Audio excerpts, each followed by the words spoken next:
Okay, so I have Conrad with me, and we're ready to go. We got the raid from Jill. Conrad, are you still with me? Yeah, I'm here. Hello, everybody. Hey everyone. Wait. Okay, let's see. Should I get some like ambient music in the background or something? Um, That would be cool. so Hello. so hi everyone. Thank you for joining us. I know a lot of you are watching Jill. Um, and thank you again, Jill, for being awesome and reading with us today. So, so today I have a couple of artists with me, and starting off, we have Conrad. And I know you guys, if you're on Tomb Raider Twitter, you have had to have seen Conrad's work at some point on your timeline. And I think this year, especially, Conrad, people have been a big fan of your Angel of Darkness model, and I know I've seen a legend model and stuff like that. So I don't know if you want to quickly introduce yourself a little bit to chat or anything, or say anything about your history with Tomb Raider and your work. Yeah, I mean, Tomb Raider actually inspired me to get into game development. So, if not Tomb Raider, I wouldn't be doing what I'm doing. So, that's obviously a great shortcut. That's cool. But yeah, I work in the game development and I do character design and character modeling for games. So, this is what I do for a That's living. really cool. Really cool. Yeah, and today we're gonna do a little bit of Tomb Raider reboot uh, poster render, and I'm gonna go for a little unification vibes. So stay with me. So can we start? Yeah, go ahead. I'll play some music and chat. Uh, You can tell me if it's too loud. I just think he wants some ambient okay. stuff. Okay, so I'm gonna actually pose the model now, and it's gonna be better to pose it in this solid mode because it's not gonna lag. So that's why she changed into this kind of solid material. Also, if you feel like, asking me some questions about modeling, about rendering, feel free to do it. I'm gonna try to answer it all.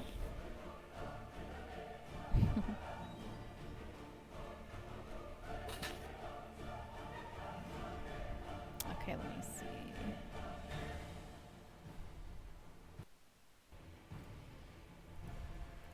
It's funny because like I have the music basically on volume one, but hopefully, ooh, I mean, I cannot hear anything, but I think it's yeah, normal, you right? can't hear it, but they can hear it. Let me know if that's a little bit better, guys. I'm going for this kind of pose where she will hold her wounded arm right here. I think people Oh, don't want the music; they just want to hear you, Conrad. So, uh, that's so nice. um, so for that, we actually need to make her wounded, and I have it on my timeline, so her textures animate, and she's becoming more and more damaged. If that makes sense. So I'm gonna go for the pose similar to what she's actually having on her Tomb Raider reboot cover art for the game, oh, where she cool. kind of where she kind of holds her wounded arm.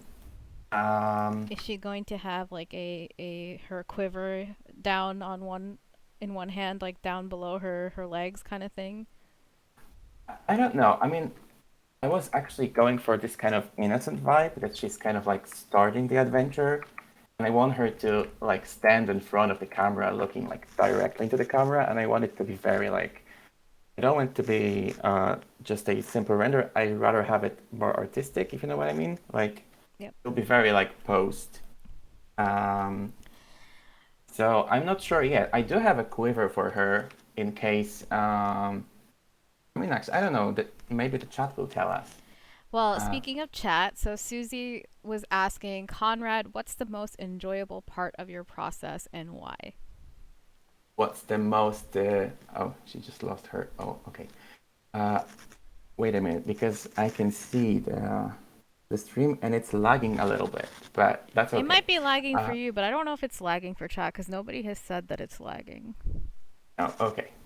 What's the most enjoyable in this process, right? Um, I think generally like seeing the progress when you start with basically nothing, and you're finishing with this model that you can pose, and you can animate, and later you can see it when it comes alive, sort of comes alive in game, and it's moving, it's animating. This is very satisfying because something that started off as a bunch of polygons becomes basically a living human being, almost, obviously, almost. So this is very exciting, just seeing how it evolves. But technically, I think texturing, like painting the textures, this is my favorite part of modeling and doing models. Um, I hope this answers your question. Yeah, so I have this version of her where she has her gear on, and she also can have a quiver and the bow. So if you guys think that this is more appropriate for the cover, I can do it this way. Oh, thank you, Susie. Oh, asking another question for Camellia. Am I saying this? If I'm saying this wrong, I'm sorry. Which game studio are you using? I am using Blender, and it's Blender 2.9. And I'm actually using Eevee Renderer because it's faster. It renders in real time. I usually go for cycles, but it takes a lot. It takes a lot of time to render.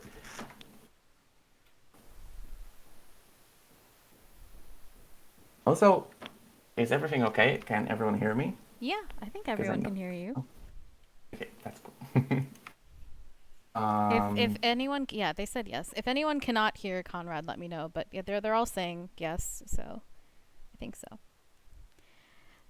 okay, My stream will pick up any of my desktop audio, so that anything that I can hear, the stream will be able to hear. So since I can hear you on Discord, they can hear you.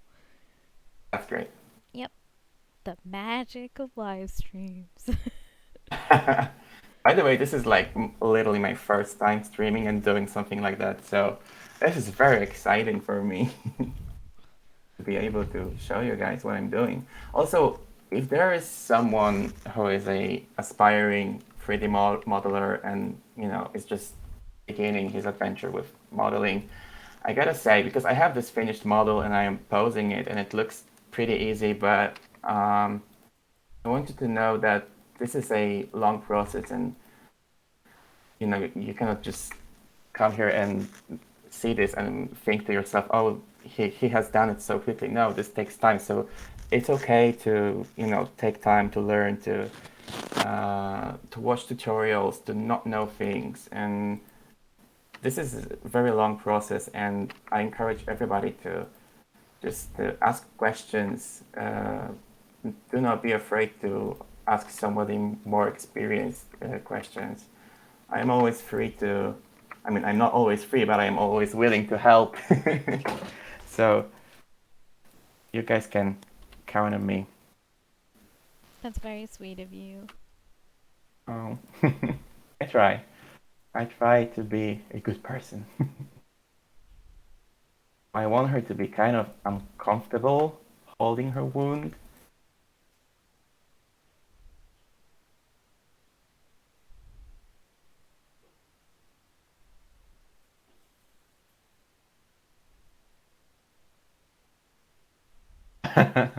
Rock, what you said. Yeah, this is the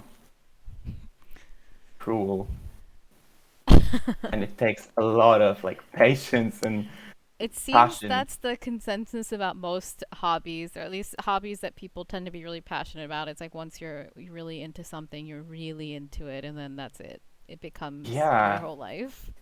exactly. I mean, I think I am so lucky to work with something that I love, and you know, I my don't work is know. my passion. So.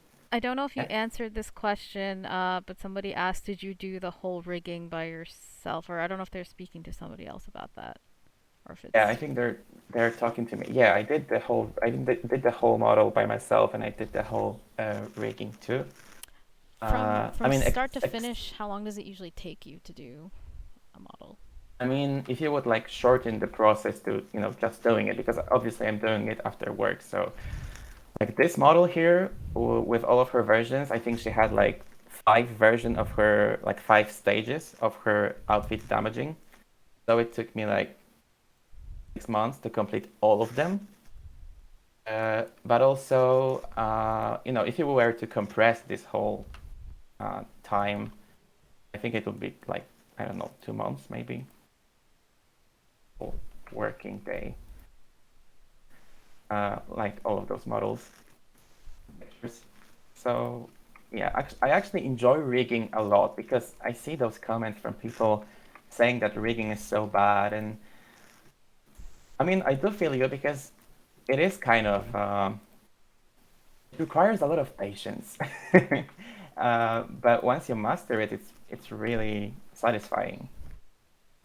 So I like rigging a lot. Are Basically, there like any doing everything. other are there any other projects you had planned until the end of this year for for I guess You the mean like professional projects or Tomb Raider related Tomb Raider projects? related? Obviously, we're here for the Tomb Raider, right? um, yeah, I mean, obviously, like I've made this legend model, and I do not plan to like do just one render of it. I'm gonna do a lot of renders with her. Uh, she might have some other purposes that I won't tell you about because I don't want to spoil. That's okay. Uh, obviously, I mean, I think a lot of people kind of know where she's gonna appear. But yeah, the legend model, I'm gonna do a lot of artwork with her because, why do the whole model and just, stop at making one cover? So yeah, I will do a lot of her. I plan to do animation with this Lara here, with Reboot Lara. I wanna do a quick animation with her, just like I did with Legend Lara, just to, show the model off. Somebody asked how hard is it working in game development and how complex and hard is the work in general? How do I answer this question?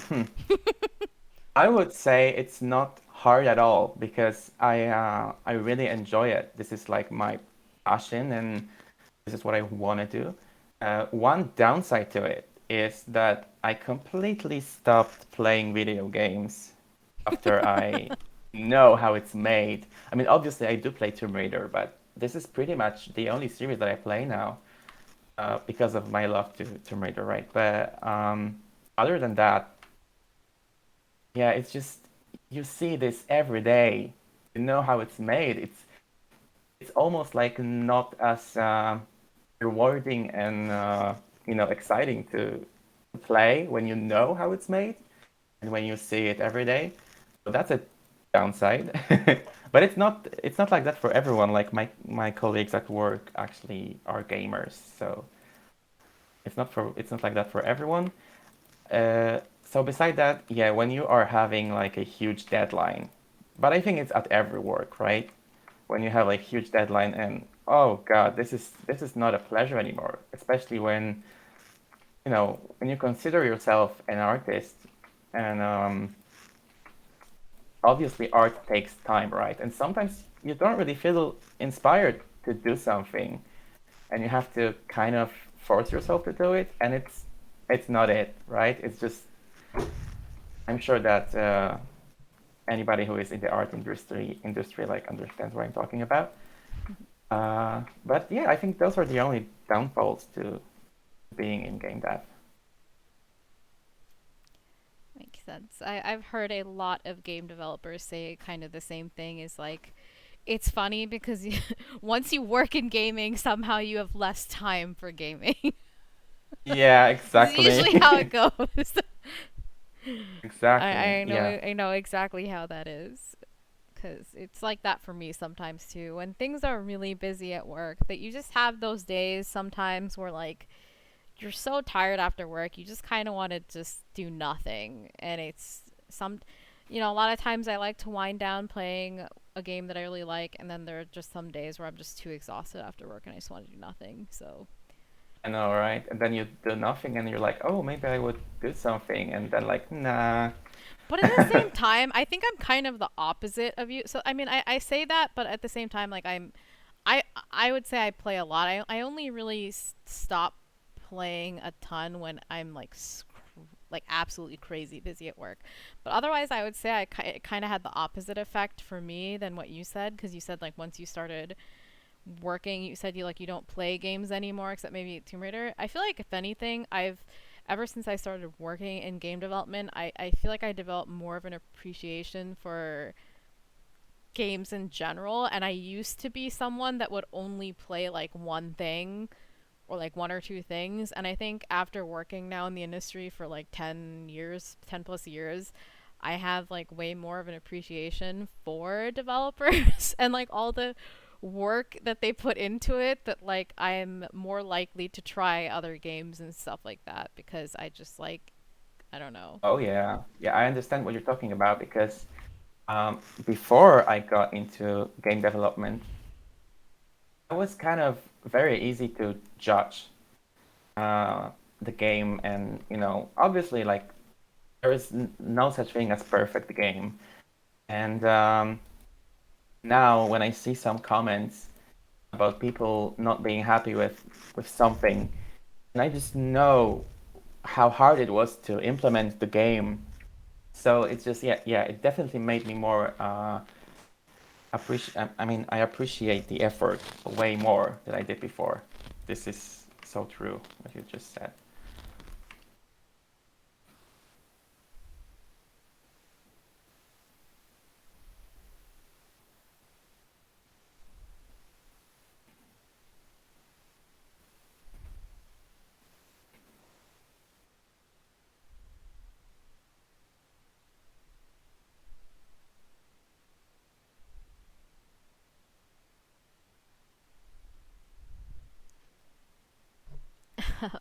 Oh, this is people are saying Oh, it's so quiet now. Sorry, it's because we're not talking, but some people were complaining about the music, so I wasn't playing. I can play it again. Just people said it was too loud. It's just ask me questions. yeah, you guys can ask And questions. I know that Julian is in the chat, and I'm happy to spoil Tomb Raider and Angel of Darkness remake. Just kidding, he will kill me.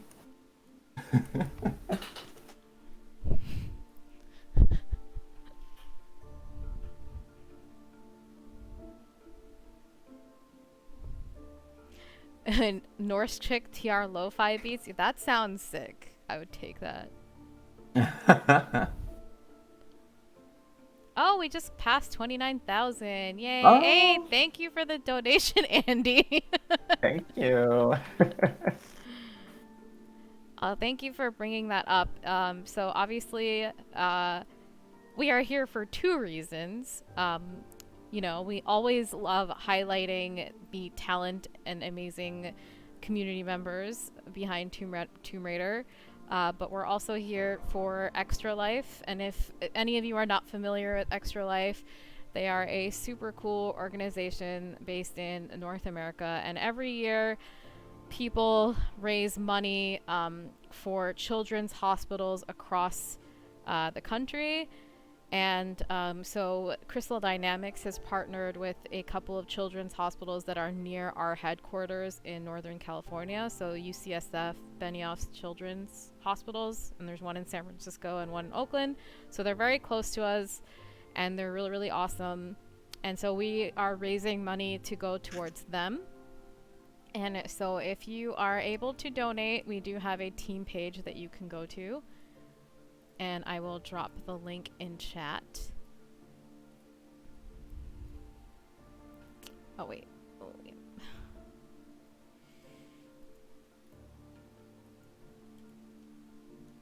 That is the link.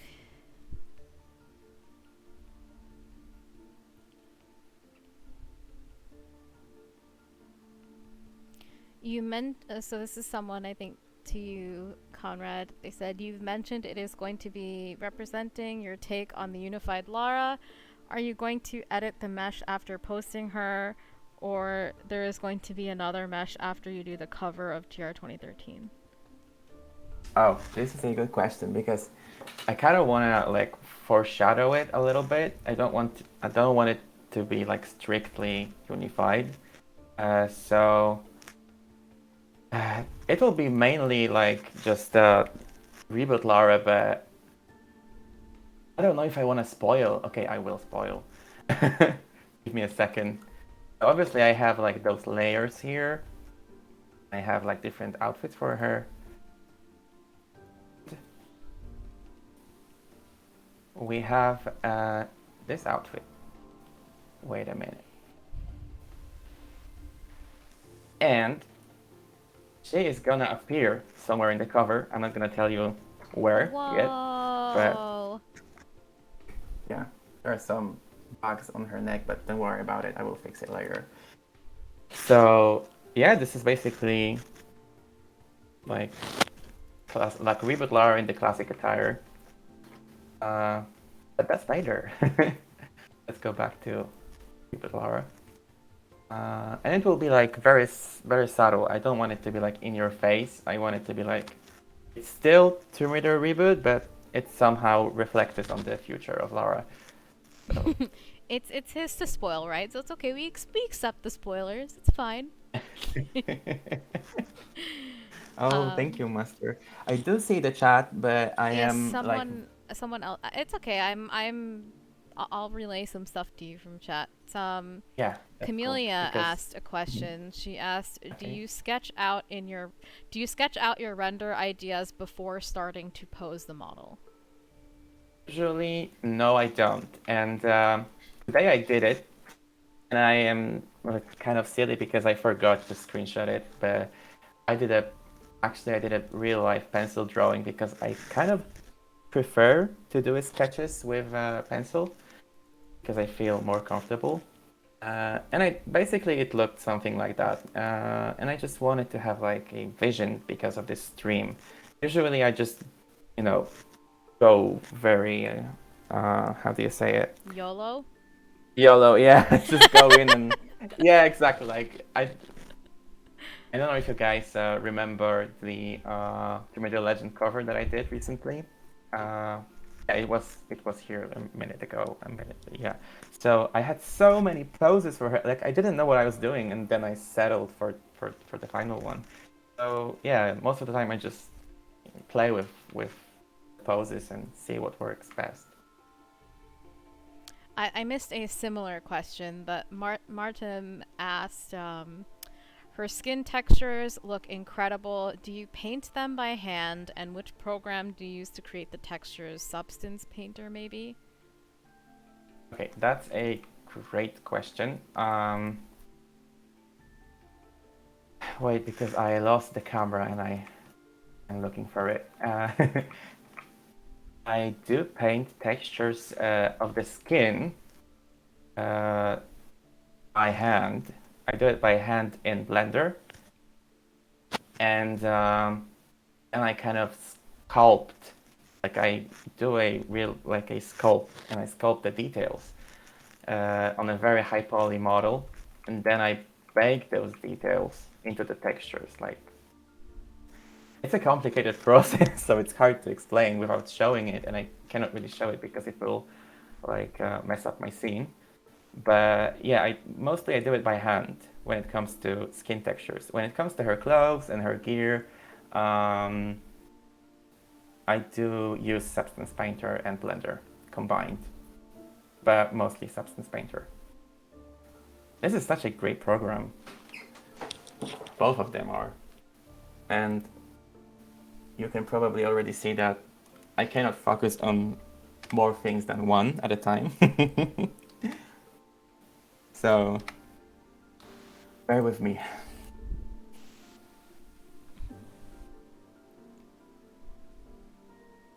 At this moment, I would like to just set up the camera to have like rough idea of where she will be. in the camera's eye. And I'm gonna set up just like some proportions.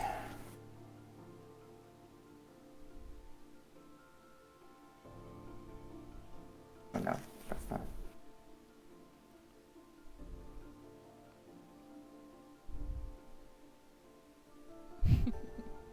People trying to buy your models. I paid the price. Oh. Tell us a little bit about what else will you surprise us with. Should we expect some new Lara models in the future? Maybe some game mods? I am working on a game mod right now for Rise. It's something similar to what I did for the reboot, but it's much more simple and much more quick. And I'm gonna release it like, I don't know, in a week. So there's that. But for the models, I do wanna, I don't know, spoilers again. I am working on obviously like Curtis model and Kings of Darkness models, but I also am doing a take on my version of Unified Lara.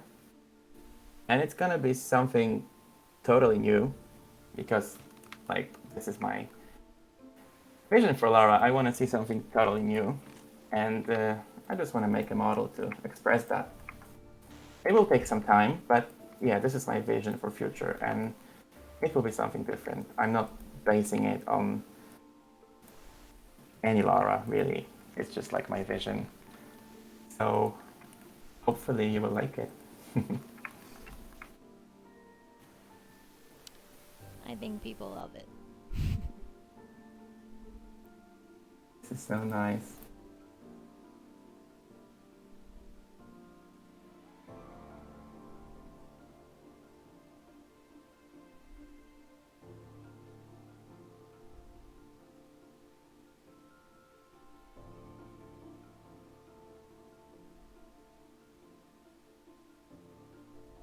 Wind blow her hair.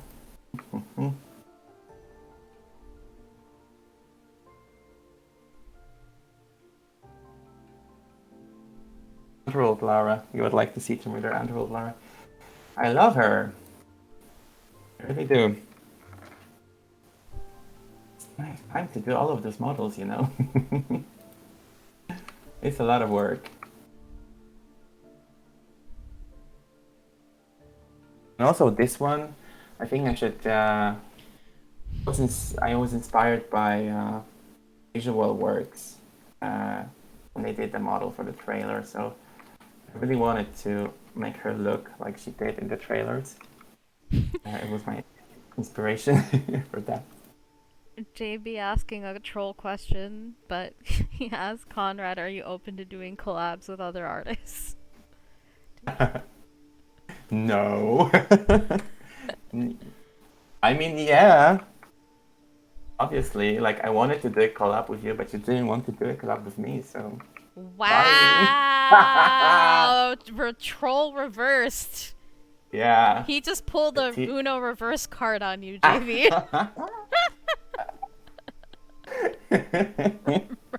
The tea is spilled. Sorry. Not sorry. Yeah. No, just kidding. We are doing a collab and we're gonna post it soon. So hope y'all are excited for that. Jill Kerman. I love it. Well, yeah. We need to spice up this stream Wow, a JB, little. I didn't know that. How could you deny Conrad? That's messed up. Just messed. That is so not true, people.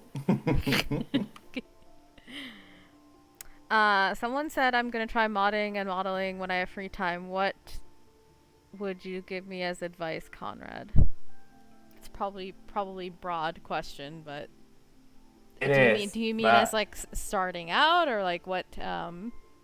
okay. So first of all, I think if Rock is here or Nikotsu, they will know that I'm not a very bright person when it comes to technology, and mastering Blender took me literally years. And when it comes to modding, I always relied on other people knowledge. When it comes to modding, like strictly modding the game, so I might not be that helpful with the technical aspect of it. But when it comes to modeling and working in game dev and doing models,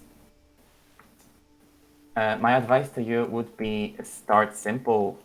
You would have to like learn all of the bases of the program, like Blender or 3ds Max. I obviously will recommend you Blender because it's free, and this is a huge advantage, and it's very well-made program, at least for me. Uh, so there are a lot of tutorials. When I was starting my journey with Blender, there weren't very like there weren't a lot of tutorials on YouTube.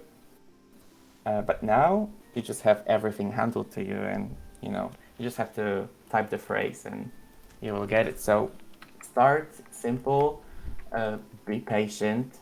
You're not gonna learn how to model characters overnight unless you're a genius or something. This journey took me like, I don't know, to be where I am now. It's probably like 7 years, I don't and think I I'd had learn even after many nights, I'm gonna be honest. If there's one right thing, like if there's one thing I told you, like I was telling you guys when we were setting all of this up, like I was telling you, Susie, JB, and Keith, I was like, I surprisingly watch art streams more than I watch game streams, and I'm not even an artist, and it's just because I find it so both very fascinating to watch and also just it's very relaxing, and I just like appreciating it. I just wish I had any ounce of talent myself, but I don't. But that's I wish I I did mean because it's cool. Like I'm watching you right now, and I'm like, I wish I could do this, but we are uh, very nice, but and I gotta tell, like talent does come in handy, but also you can learn all of that if you have like enough patience, and if you're very like strong mentally, because you need that in 3D programs. uh, you're gonna do it. This is like you can learn everything. We have so many tutorials, and yeah, my advice to a beginner would be like you have to be prepared. This is gonna be tough. You have to be patient. You have to be determined. You're gonna fail a lot. This is normal. I failed a lot. Um, so yeah, this is really my first advice because it's so complex. I cannot really go into teaching you how to do it because it would be like a whole course. yeah, We don't have time for yep. that. But yeah, like the general advice, yeah, just be patient and keep it simple at first. Hey guys, I have the toughest time with Reboot Lara and her face. I don't know what expression she should have. Should she be like scared or determined or I don't know. In 2013, it seemed like she had more scared expressions than the other games, but determined is like goes towards her growth. I think it's whatever you're inspired by probably as the artist. Let's try a little determination here because she's like, I can do it. I don't think this question was for me, but so hopefully not. But Susie asked, "What is your favorite TR level, and how has Lara influenced you?" I'm assuming you mean like out of any game, right? So Conrad, go ahead and answer that because I Like don't. level or custom level It says favorite TR level. I think from the main games, not custom level. oh, this is whoa.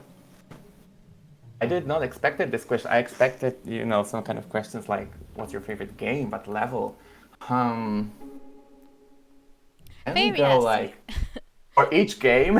No, not Because for each game. I think she's basically asking out of all Tomb Raider games, like, what is your. oh Because everyone asks what's your favorite game, right? But yeah, I like that she's asking that question. So out of all games, like, what's your favorite level in a Tomb Raider game?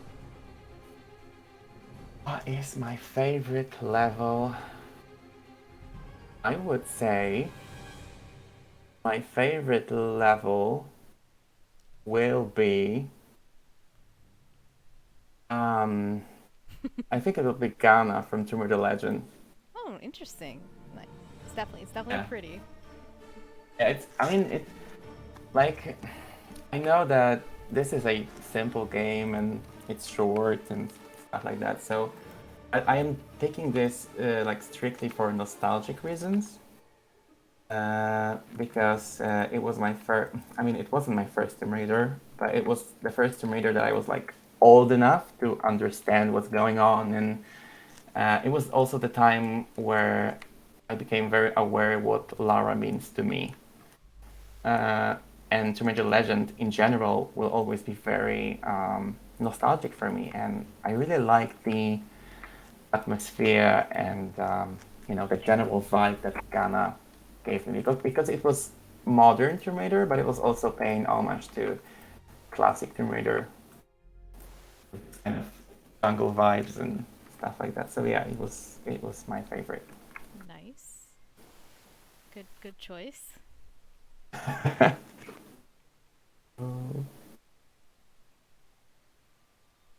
I did play classic. What? Oh. I did play classic Tomb Raiders. Not like, I mean, I did play Tomb Raider 1 when I was like 1 year old, but and I didn't know what's going on there because I mean, I used to watch my father play when I was very little. I don't think that I was even able to talk at all. Uh, I did like recently do a playthrough with all of the classic Tomb Raiders. Yeah, it's not like I didn't play it. Martin asked another question that I missed, and it's funny because he's like, I'm just taking notes for my model, but he said, do you also use Blender to create the hair strand textures? I know the process is a bit different compared to the other textures because I learned to do it on Maya, but I didn't get results as good as yours. I'm just taking notes for my model. Okay, I'm gonna show you a different view of the hair. Um, where do I? Okay, this one. And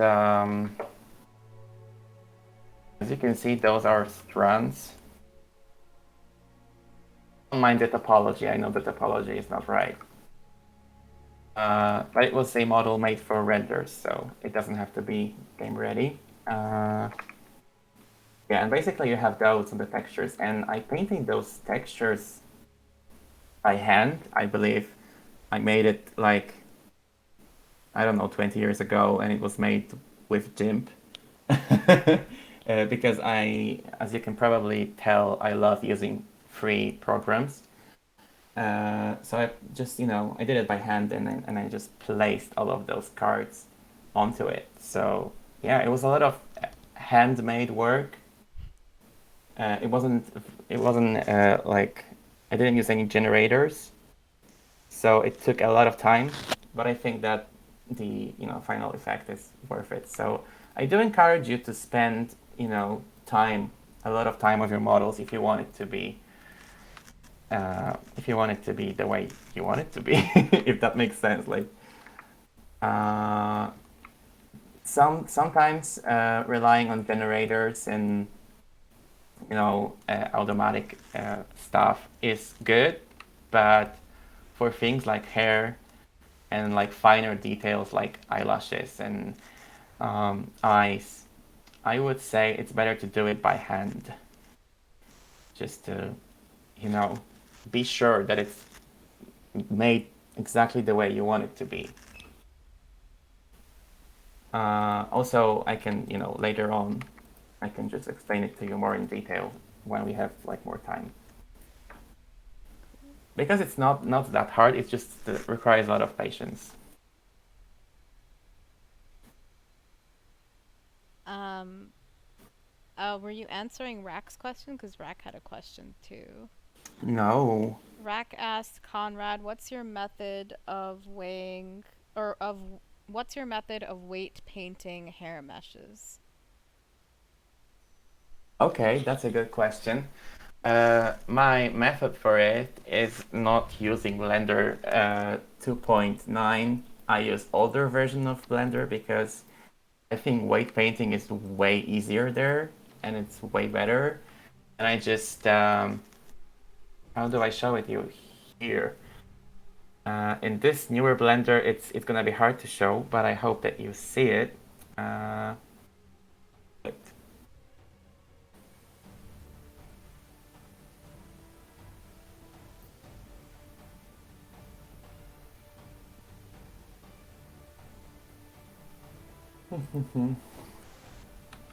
Keith, I wish I knew what I meant. What it meant. The space between 2D and 3D, huh? Is that what that is? Yeah. Like in Blender, I cannot even pick the bone. I mean, I know how it works, but it's very confusing for me. Basically, I use a lot of blur. There is like this brush that blurs everything, so it's smooth. And I use that a lot, and it, just it makes everything smooth. I cannot show you here because I don't use this blender to rig, but as you can see, the weights are very smooth. And I know that in modding, usually there are some limits, right? So this technique might not be the best for modding, but I mean, there are ways to control it. I mean, I did my mod for Tomb Raider Reboot and it worked. You just have to be careful not to go over the limits because I think it's like the forwards for whatever. I don't remember the technical aspect of it, but yeah, like my secret is just make everything very smooth with the blurred brush. I never use any harsh brushes. I just use very smooth brushes, and that's it.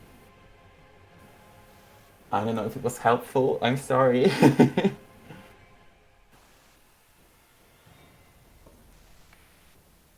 But you can always like DM me and I can show you in older Blender how I do it. I'm happy to help. Um,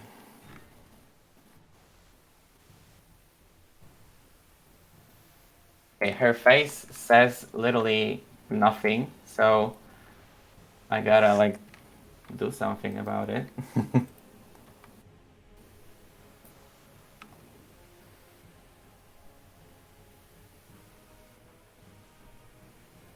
Let's make her sadder.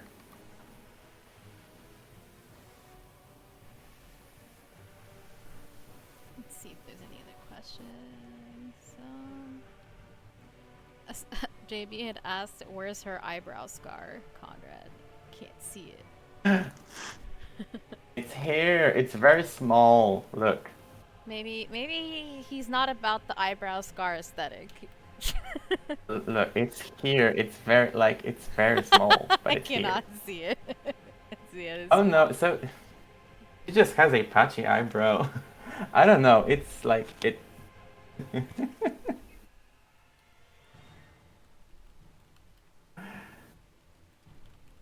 Oh, there's this one question that I wish that it would be true. I just answered it.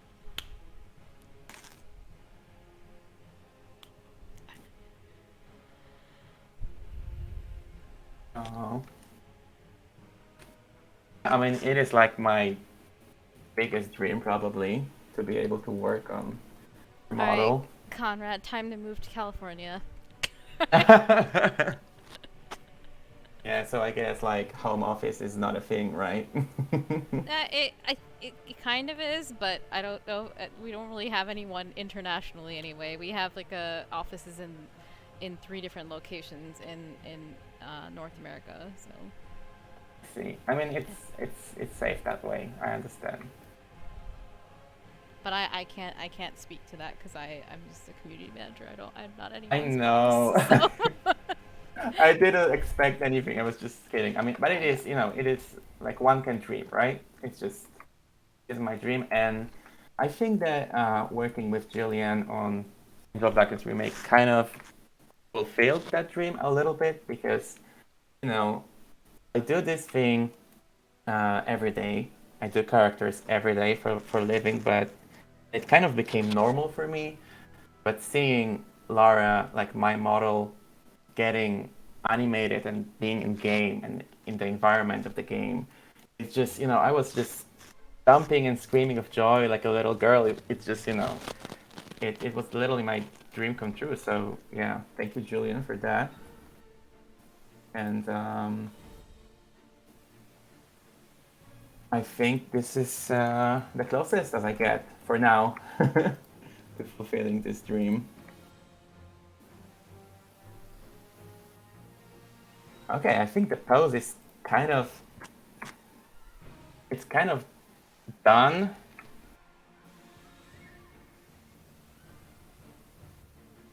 She looks like she's a little bit pissed. That's okay. And we can always change that later. Okay, so once I have it, I will sculpt some details.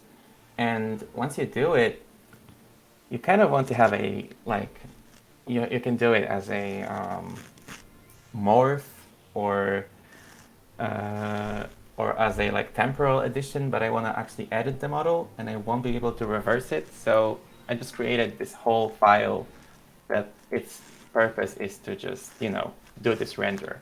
So I'm going to edit the model and I'm going to just do some, I'm going to do some like wrinkling on her skin. Like obviously she would have some kind of fat on her arm. So we're going to sculpt this right now. I don't know if Because you saw this question, but someone asked, I would like to refer to the final works that you boast about because they have these unique play of lights. Will there be a chance today to see how you illuminate with lights the model for the render? wait, I think I have to see this question for myself. Uh, where is it?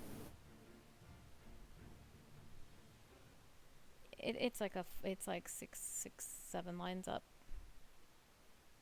The final works. What do you mean by the final works? Because I don't know what you're referring to.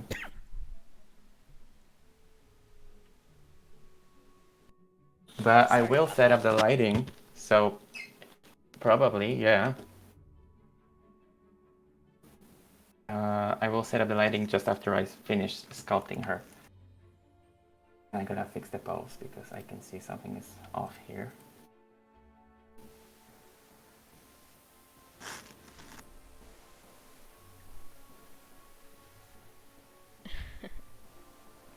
Ah, Lighting part of render. He said it's getting laggy. they said I mean lighting part of render. Yeah, I will do it later. Like, I just have to finish the sculpting and soon I will start lighting it. Because right now I have some basic setup of light and I will expand on it. However, this render will be made in Blender Eevee and it's a real-time renderer. So it won't be as impressive as renders that I usually do in cycles, but it's still gonna look pretty good. Hope.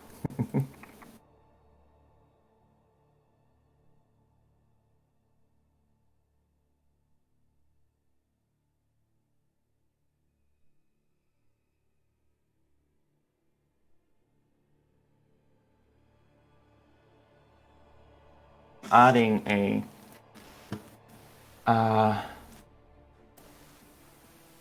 multi-resolution modifier to give her more polygons. Um,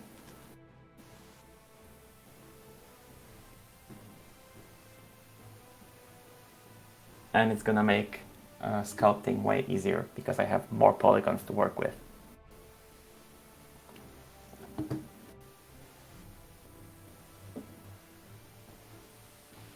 And my PC lagged.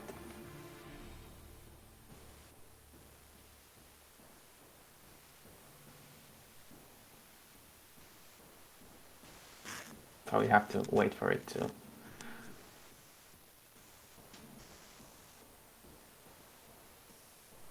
Oh, there is this question. The technical question. Do you create two meshes for the eye iris? Um, yeah, I have two meshes for it. I have one for the I'll show you. I think in this case I even have three meshes. So this one is, you know, the refraction and reflection. And what she has inside is her eye, and it's actually concave, the inside. And this one is kind of bumping out to create that bulging effect, if that makes sense.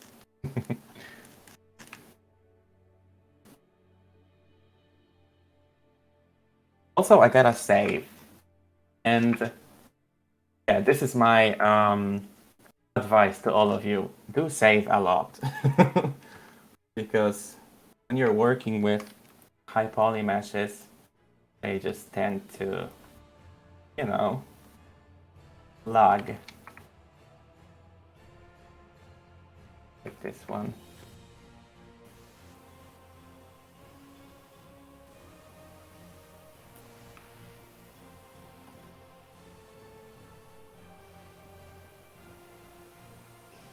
This is so relaxing to watch. Oh, thank you.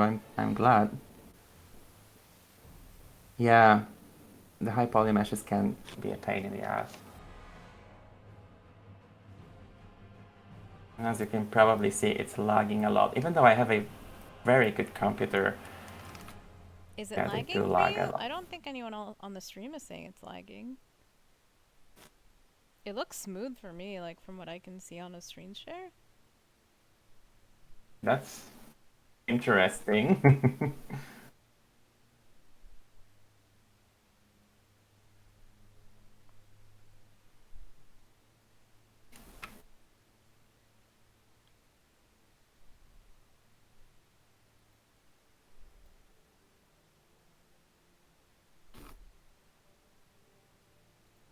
Yeah, usually when you're doing a character model for game, keep it rather low poly or mid poly. You don't want it to be high poly, right? Because obviously it's bad for the game's engine and for the FPS count. But when you're doing a render,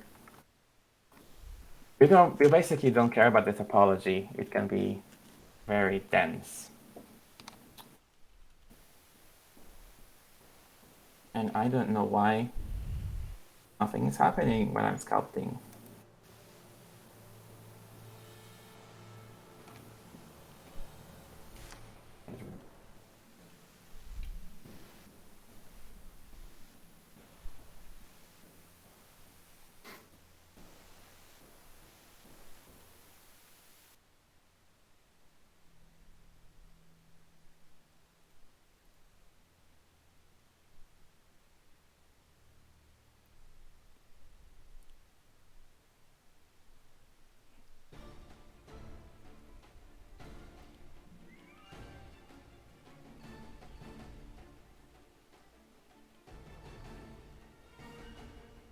After my fan art, there will be another fan art.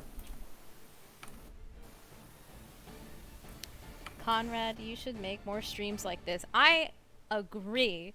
I told I told all of them that I hope they are inspired by today and that they do art streams on their own now because people like watching it. I mean, this is surprisingly relaxing for me too. I thought I was going to be very stressed, I told you. but yeah, this is so. All right, you guys heard it first. Next Twitch streamer, Conrad. Yeah, um, if only I had someone to like cover the technical stuff for me I because I'm can really teach green you, when it. and even there are plenty of streamers too in the TR community that would be happy to teach you too. Also, Megan actually had a question for you. She said, "How long have Okay. you been doing renders, Conrad?" How long have I been?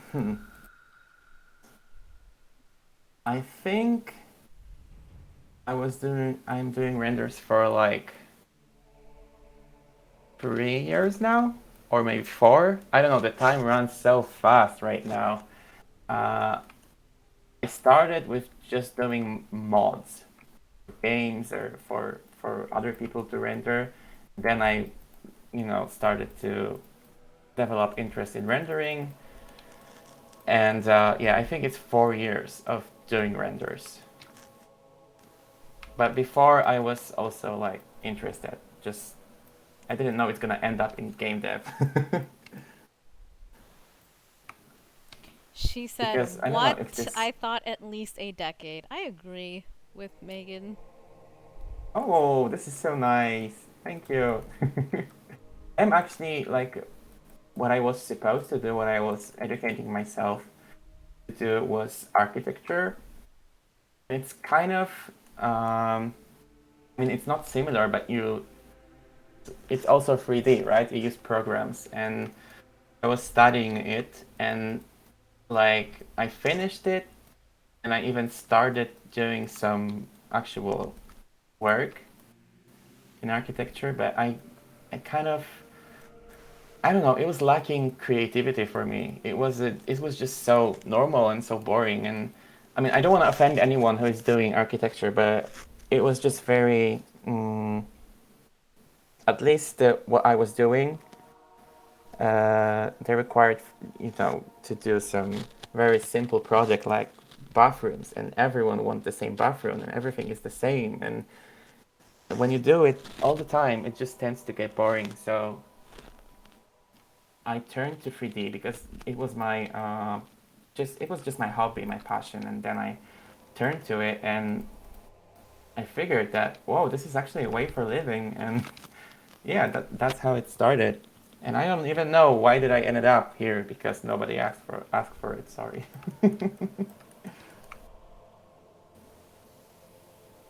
But yeah, I guess I just wanted to say that this is similar. Like you use 3D techniques that are similar.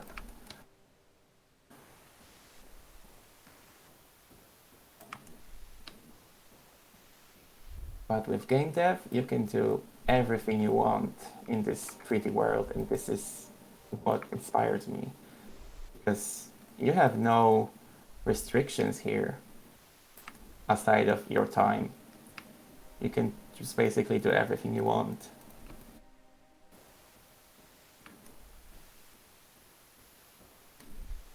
Neha, are you here? I am here. I just didn't want to interrupt you. Megan said you can make Croft Manor with both of your skills. I mean, yeah, that's actually, yeah, I do that a lot actually, like environments. I do it a lot because, you can only have 2 characters in the game, but we are actually a very small company and we do a lot of things, not just characters. So I have to do a lot of environments too, and it's also more creative for me because, as I said before, you have no limits and no restrictions, and you can get very creative with it. So that's a perfect fit for me when it comes to job. Just so you know, we've been Okay, so I live for about not quite an hour, but almost an hour, and whoa. I think I know, right? I think the next segment. So the next segment begins in about an hour and 30 minutes from now. So I think maybe to give Susie a good half of this segment, we could hand it over to her in about 20 minutes, if that's okay for you. That's totally okay, and I will just head straight to lights because somebody wanted to see how I do the lights. Um, cool. Whoa, the time flies so fast. Yeah, it does. I told you. Um, I know. I was so scared that this is not interesting enough, but whoa. Okay, so as you can see, I have some simple lights set up here, and I will actually delete this sphere that is doing the background. And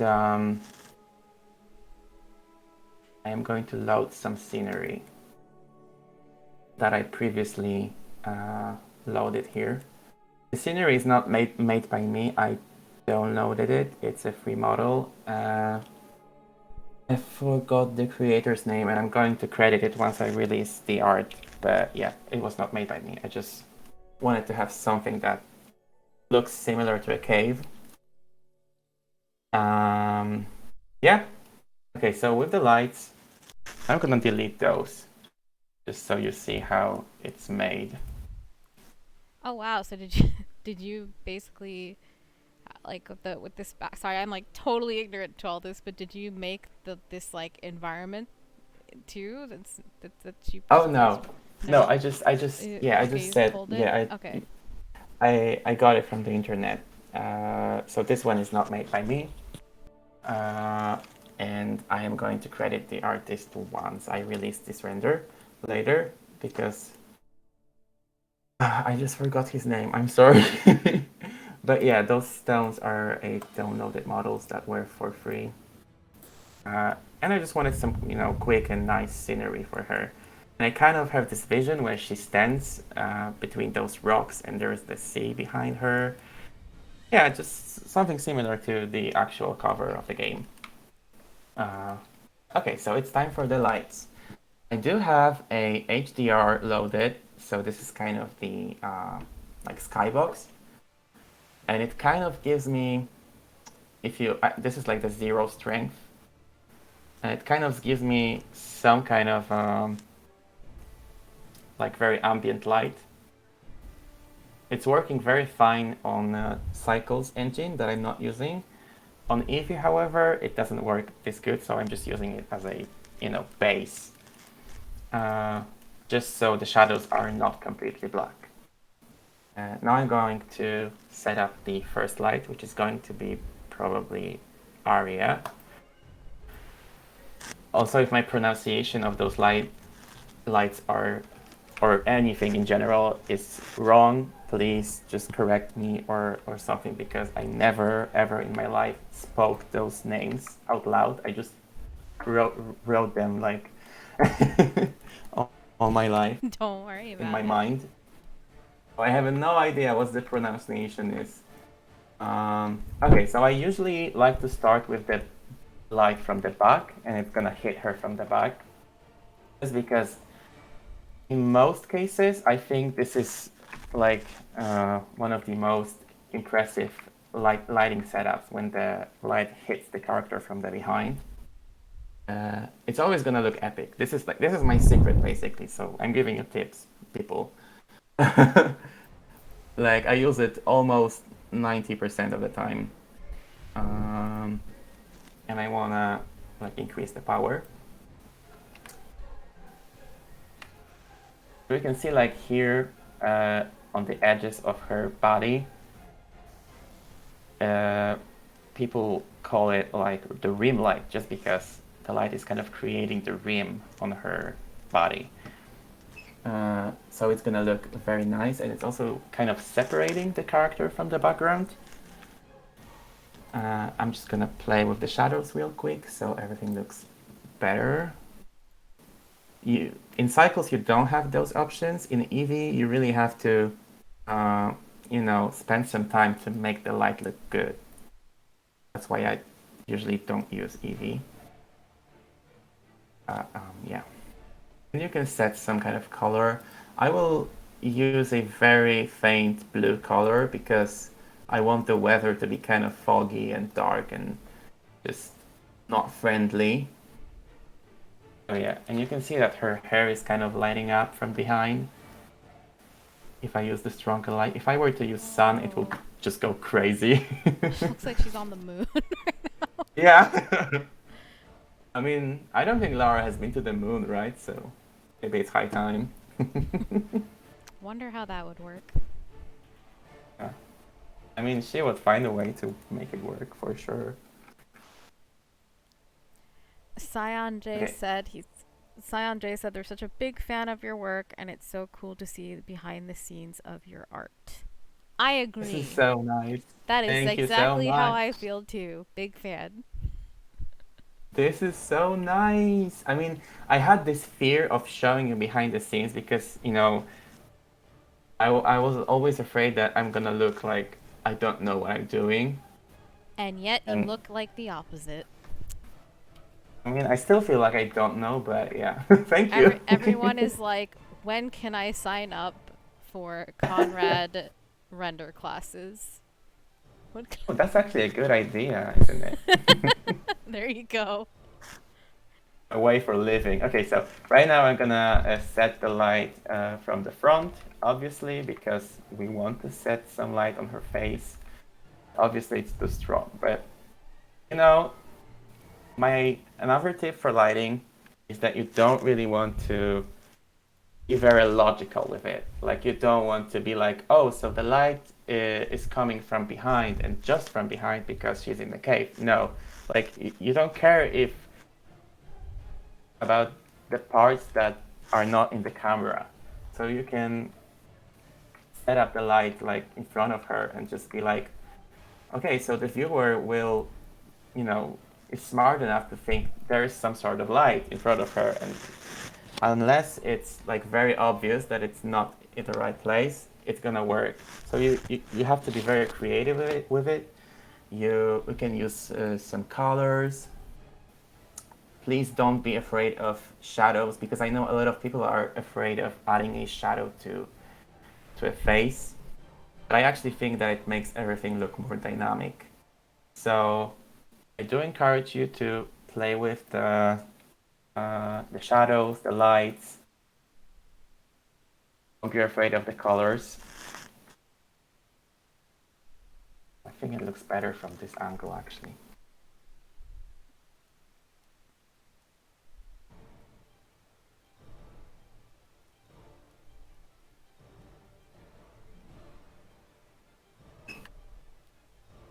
RTX on, yeah.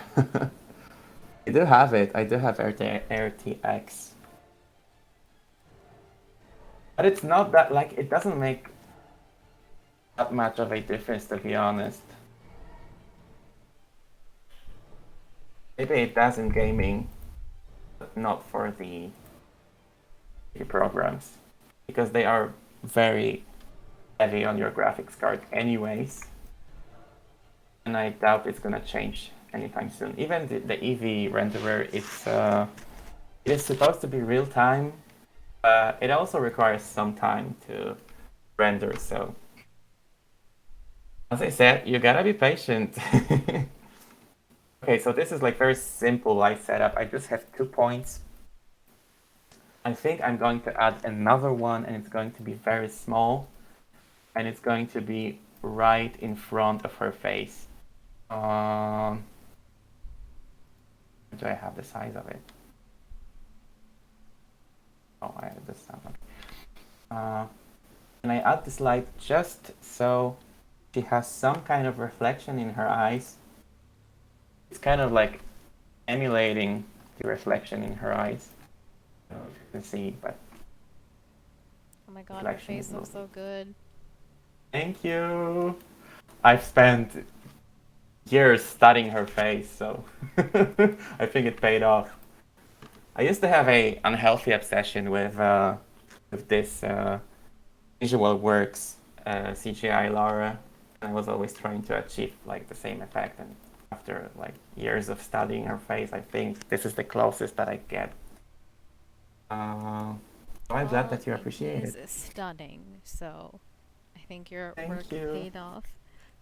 Thank you. Crystal Dynamics, hire me. I'm just kidding. Or am I? I don't know. Okay.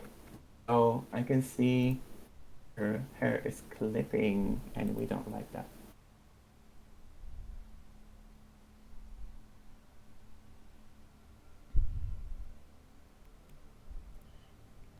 Okay. I'm gonna fix it real quick.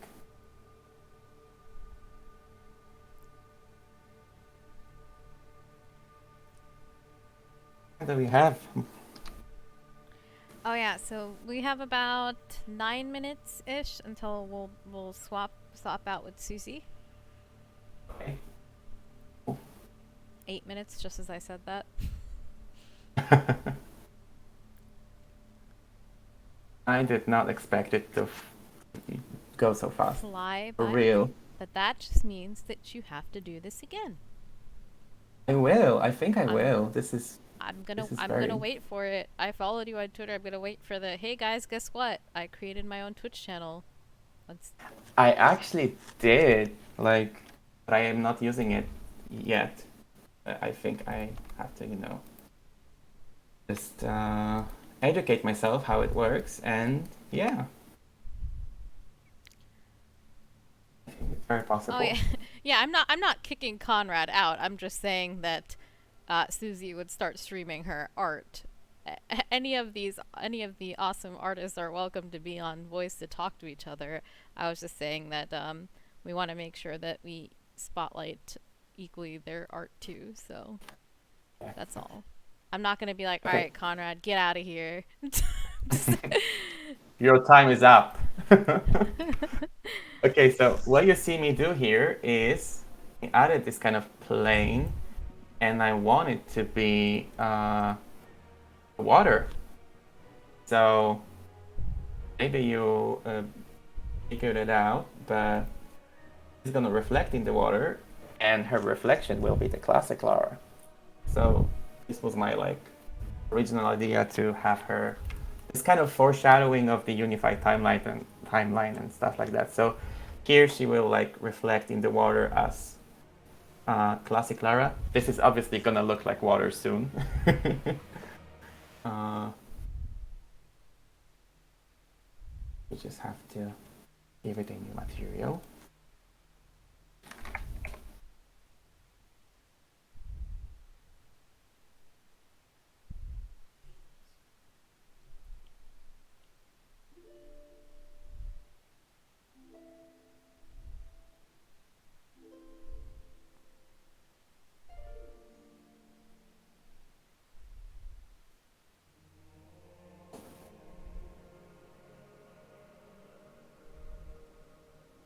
Hi.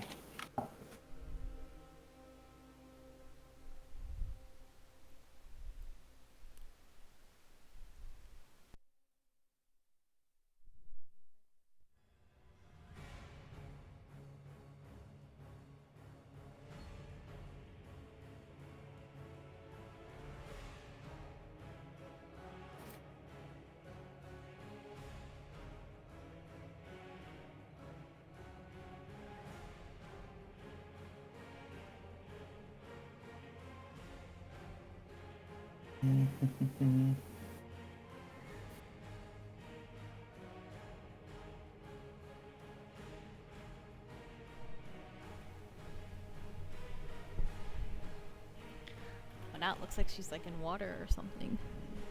Yeah, I was just saying that I want her to be in water, like it's her phi, and she's gonna reflect in the water as classic Lara. And yeah, that was my way of like subtle foreshadowing for unified Lara. That makes sense.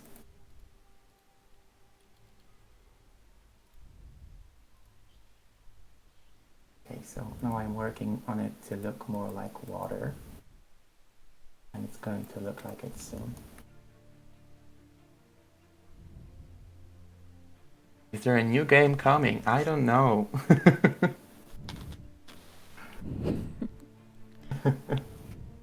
That's not a question for me, I'm sorry. We have said a couple of times that there's no new game announcements this year, and that's all we can say about that. Yeah. I think we've got a few minutes. Oh my god, this water looks so cool though. But yeah, we have like a few minutes until we should swap over to Susie. Susie, if you want to come hang out and voice chat with us, you should come hang out on voice before you Oh, start. yeah. So, I know you're a little nervous. Maybe that'll help calm your nerves a little bit. Oh, she's here? I'm here. Can you hear me? I can. Hi, Susie. Hello. Can Good evening, hear you. everybody. Oh, I didn't even see you sneak in. Hope you can hear me. We can. We can. Don't be nervous, it's all fine. Is it that obvious? This is I amazing. was just Oh, thank you. mesmerized by this. I was so stressed out, but it was totally pointless. You have to, it's just so fine, so nice. Absolutely gorgeous. The water reflections. Hi, everybody. Thank thank you. Oh yes, someone said, yeah, there is a game. Yeah, it's Angel of Darkness. It's coming. The remake is coming. The fan-made remake. I'm gonna give this water a little bit of transparency because it looks like it's not water.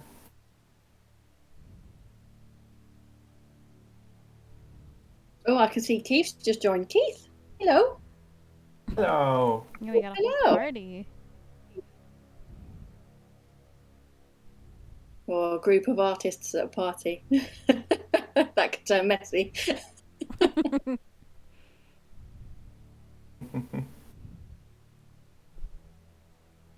Yeah, so she's standing in the water.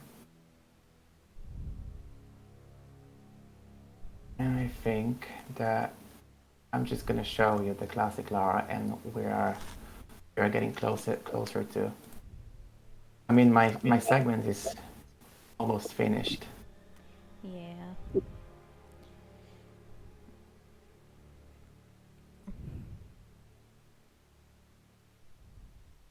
It's crazy how you can just switch them out. I know, right?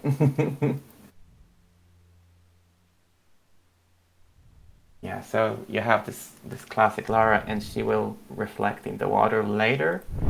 So you kind of have this idea of what the render is going to be. Obviously, I'm not able to finish it as a whole piece, but I do hope that you enjoyed this segment and that you learned something from me and about me. And I will release this render once it's finished, and I think that my segment is starting to. I mean, it's finished basically, right?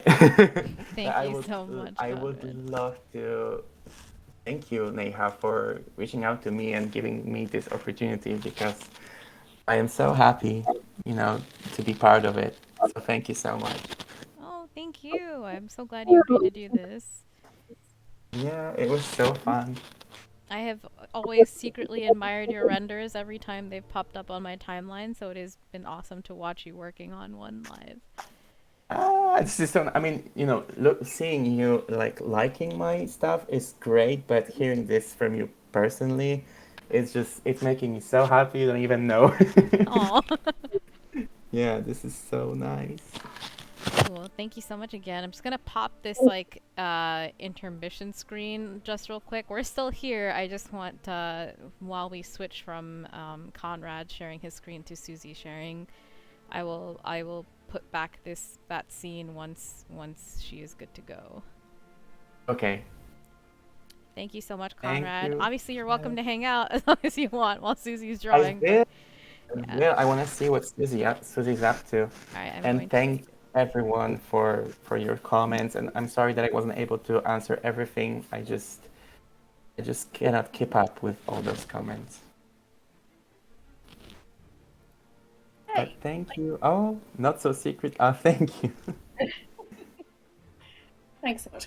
It's been amazing. I've joined this stream from the beginning this morning. I fully admit I'm absolutely stocked up on Diet Coke and fizzy sweets, so I'm a bit on the roof at the moment because it's quite late here in the UK. But yeah, I'm really looking forward to this. It's been amazing. Just I'm the sorry. It's a little hard scheduling some of these later hours. The later it got, I was like, oh no, because so many of the creators of the Tomb Raider community are in the UK and EU, and I'm like, how am I gonna find someone for like 5 o'clock in the morning? What am I gonna do then? So it was a no, challenge. So it, I thank you for being here when it's getting a bit late for you. Hopefully it'll make up for it. Just us hanging out with you and everything. absolutely, yeah, even suits me just fine. I've been watching the speed runs this morning and everything was brilliant, and then I really enjoyed that game earlier. That was great fun. So I hope everyone else has had as much of a good time as we have had today. Because and I appreciate being part of this is like a dream come true. So thank you. um, So in terms of drawing, similar to Conrad, the process does take quite a long time, and I didn't want to put you guys through the monotony of some of it. So in the words of a program that we have here called Blue Peter, here's one I made earlier. But what I can do, I will take on, and if you have any drawing questions or any specific drawing niggles that you're not quite sure, I can take that on board. I can show you how to do that as well live if that's useful. So do bang the questions over in the chat, and I'll try to answer as many as I can. Yep, and I will help. I will help direct questions to Susie while she's drawing. So I'll talk through what I've done layer-wise, just so you can sort of get an understanding of where I've got to this point, and then I can start coloring from there. So if I run through really quickly, it's a bit strange. I tend to draw my lines 3 times.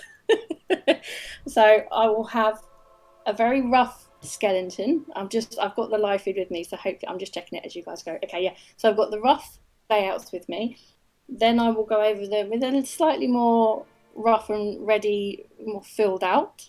Then I'll go over them again with a slightly more neater. Hopefully that's going to load. Slightly more neater, slightly more filled out. And then I would then go in at that point, do the complete neat line work and the complete colour flats. So by colour flats, what we mean is we just put the flat colours on that we require. And then we can put all the shades in, and that's the exciting bit, right? Because flats, I'm sure Keith will back me up here, takes a very, very long time, and it's very slow.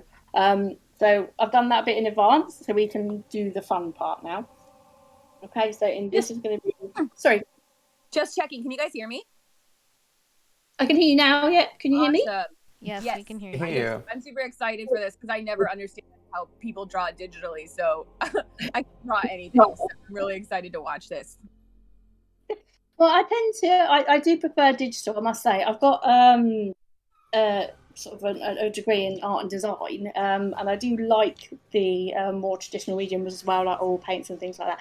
But I think digital gives you a lot more freedom, but you still need to understand the basic principles of art, should I say, which again I'm very happy to run through, or we could go through just as a foundation for digital art, and then you have all the freedom in the world with all the amazing tools that we've got. It's so much fun. So in terms of the Lara that we have here, obviously this is from Rise, because we're Rise month now, aren't we already? So we're flying through them. And in terms of the colour flats, what I've done is laid the foundation, and then we're going to look at the lighting. So obviously we're going to have the ice, we're going to have the flare, and so it's going to be quite fun. I'm conscious I've never done a stream before, so bear with me. Yeah, any questions, do just fire them over. I'm conscious about going really quiet. Let me. So what I tend to do in terms of lighting, you need to think about where your light sources are coming from. So if we're looking at this again, at the moment, we know that a light source is going to be the flare here. We know that a light, it's going to be quite dark from the back because Lara's facing out. Sorry, I'm now lagging myself. There we go. There we go. And then we're going to have light around this ice. So we're going to have a lot of reflection of light and refraction of light. And similar to what Conrad mentioned earlier, was the pin light. It will probably be all around next here. So that would be the primary thing, is when you're laying out your piece, think about where your lighting's going to fall. Let me delete that. So are you self-taught, or did you go to school, or where did you pick up all of this knowledge? It's a bit of both, really. I got the degree in it's animation and design, but I tended to not go ahead with the animation part. Similar to yourself, Conrad, actually, I started doing all the 3D elements of it, and then found that maths was involved, and it was like, okay, I'm leaving. I mean, this already looks great. Like, it looks almost like a finished piece. Like, wow. Oh, thank you. But and then the rest of it's primarily self-taught. There is I do quite a lot of comic book work, and there's a guy called Ed Hoychuk. He's very, very good. Highly recommend that. There's how to draw comics, and that's where I learned a lot of the stuff from him that I put in today. But I've been drawing Lara for a very long time. Sorry, I'm talking, I'm not painting. Sorry, bear with me a second. I actually was in, I don't know if you remember, the Tomb Raider comics, when they came to the UK, they were in a larger A4 print size. A very, very old Tomb Raider artwork of mine was in the back of one of those. So that's going back some. So, oh, that's cool. So like one of the fan corner things? That's right, yeah, at the awesome. very so very different to now, but it was still with them from all that time ago. It's amazing. You can go back and actually see people like Tiff, the Alien cosplay, or like young cosplayers or artists that we know now in those comics in the very back. Yeah, it's like going back in time. I love it. So in terms of this, I'm just laying down a very rough and ready sort of palette on there, where I know the red's going to be reflecting on there. I might this again. I'm a messy artist, should we say? Keith's seen this firsthand when we were doing our collab. It was all very all over the place until he came round and sorted it out for us. So I'll put that in. And in terms of the darker colour, now I have a go-to colour. I'm giving away my secrets now. I have a go-to colour for any of my shading because it's just a very useful colour. It's this lovely purple here. So if anybody wants to screenshot that and pinch that colour with a tool picker, that's what I use all the time. And in terms of that colour, I tend to just, again, very soft brush. This is just laying a foundation of the lighting and the colour. So all of this will be rendered and look very neater and tidier, and we'll put this through within the next hour. Equally, I know that I work quite quick. I don't want to rush this too much, but what I'm doing, I'm putting these on sort of multiply layers as well. So it's just putting that little variation in shade and tone that it gives me a chance to work with. Oh, but please do interrupt, Sparks. Please come in. join the club. Oh my gosh, hi. I hope I'm not being too loud. No, not at all. To answer the question, looks amazing. Why does she only have one pickaxe? Totally honest with you, I didn't draw two. Probably should have done, but I could maybe put the other one in later on. She lent the other one to Jonah.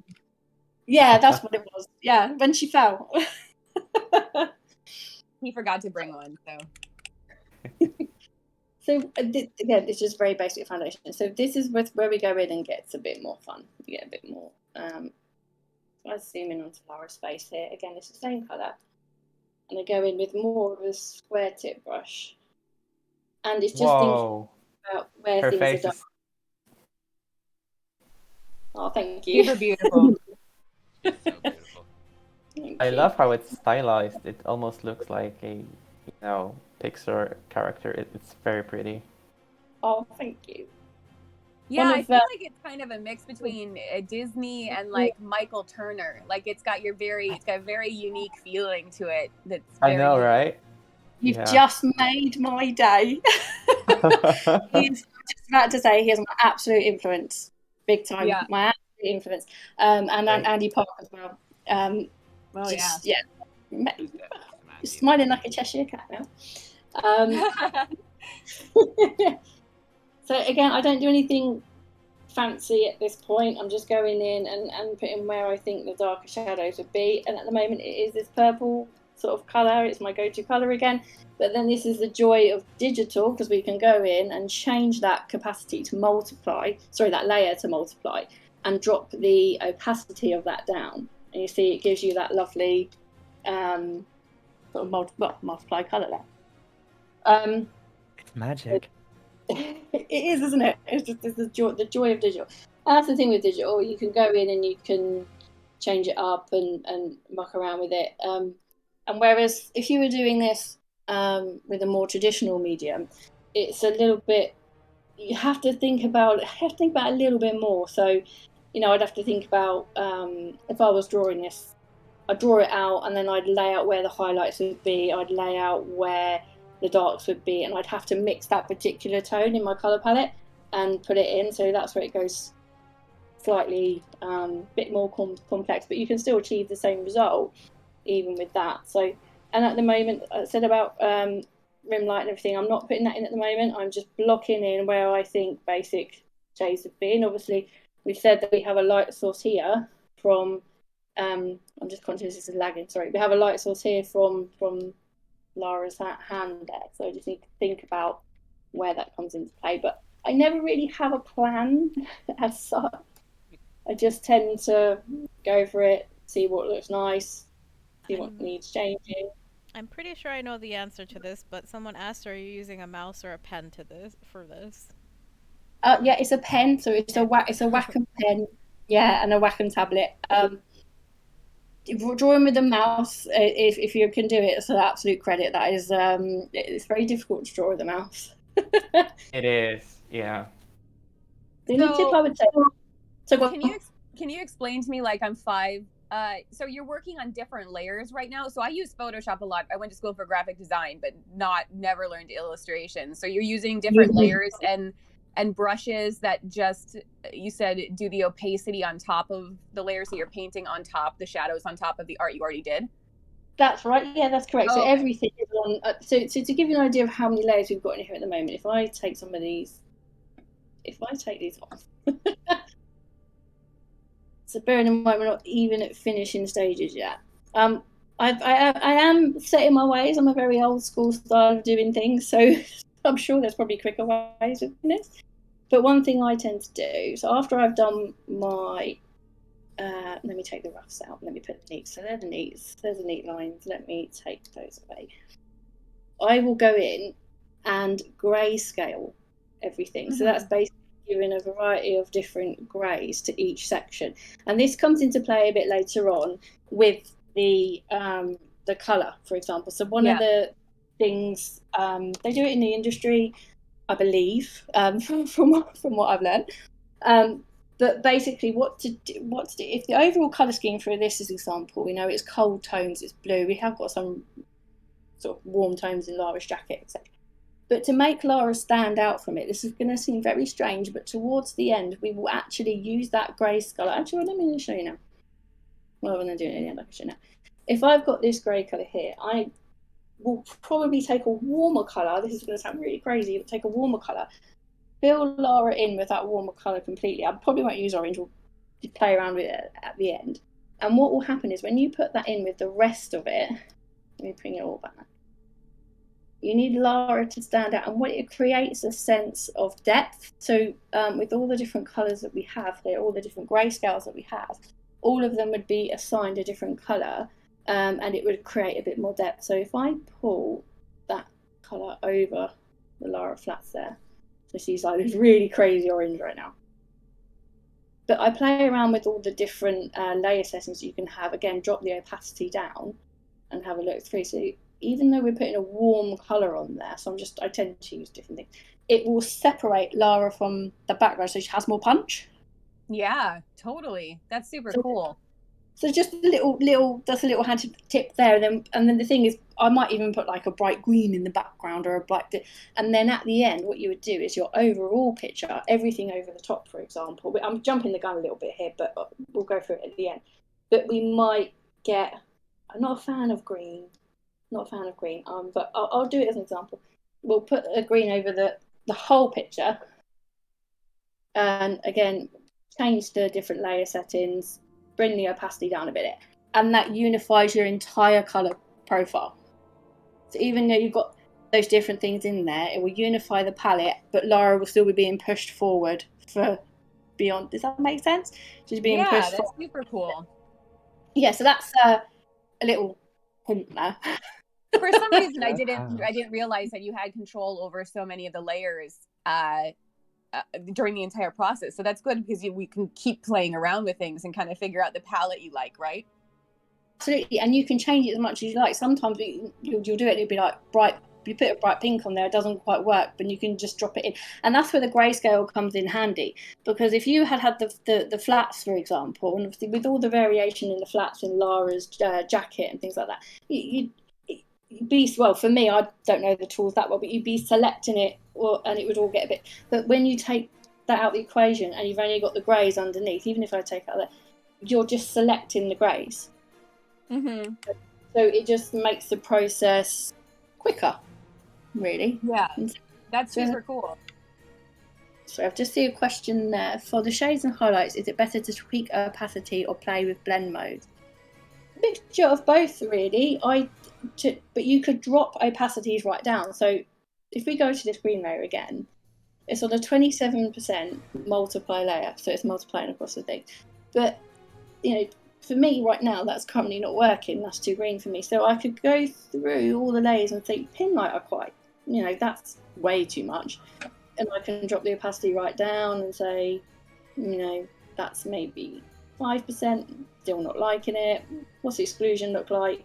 Exclusion looks a little bit better, a bit more punchy, but then if I turn up the opacity, it looks awful. So it's just playing with both of those settings. And in terms of the blending, let me take that green off, sorry, just in green, if anybody loves green, but yeah. I'm not a fan of green. In terms of the blending, if I go back into my layer, so this is what's dangerous when you have loads of layers. You can never find the layer you were working on in the first place. Not one of those organised people that name them all. So if we go back into check I'm on the right layer. Yeah. In terms of blending, absolutely, that's something that I will tend to go in. So this, for example, if we were having harsh lights, which we're going to have eventually, but maybe not so much around the neck here, you'd get the blend tool or an airbrush tool, whichever suits you, and you literally just go in and you blend it out slightly, not by much, because it's that sort of comic book look. Mm-hmm. So you just blend it out a little bit, and it gives you.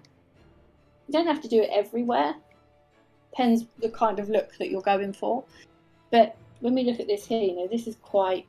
One of the things, I'm going to drop that down because it's too dark for me. One of the things is less so difficult to do digitally, but it's to not let your picture get muddy. So you don't want browns, too much brown in there and things. So when Lara's face is like this, what we'll tend to do is go in and put a bit of red on the cheeks, a bit of red on the nose and the ears, and it gives that more skin feeling. I love how you can explain everything you're doing. I mean, I couldn't. Exactly. So professional. Like, oh my god. Thank you. Yeah, it must be so.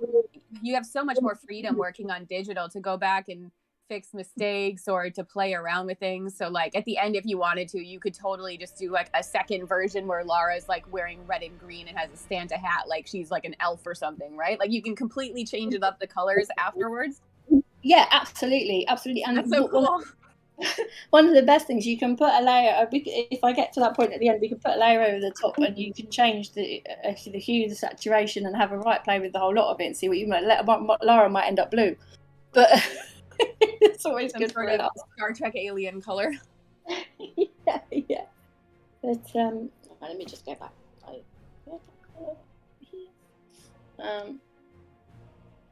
Yeah, still happy to take on any questions. Or if there's anything you want me to go back and sort of show how I lay out a skeleton foundation or anything like that, just let me know. Or if you're enjoying the colour stream, then I'll just carry on with that. Oh, sorry, my system's lagging. There we go.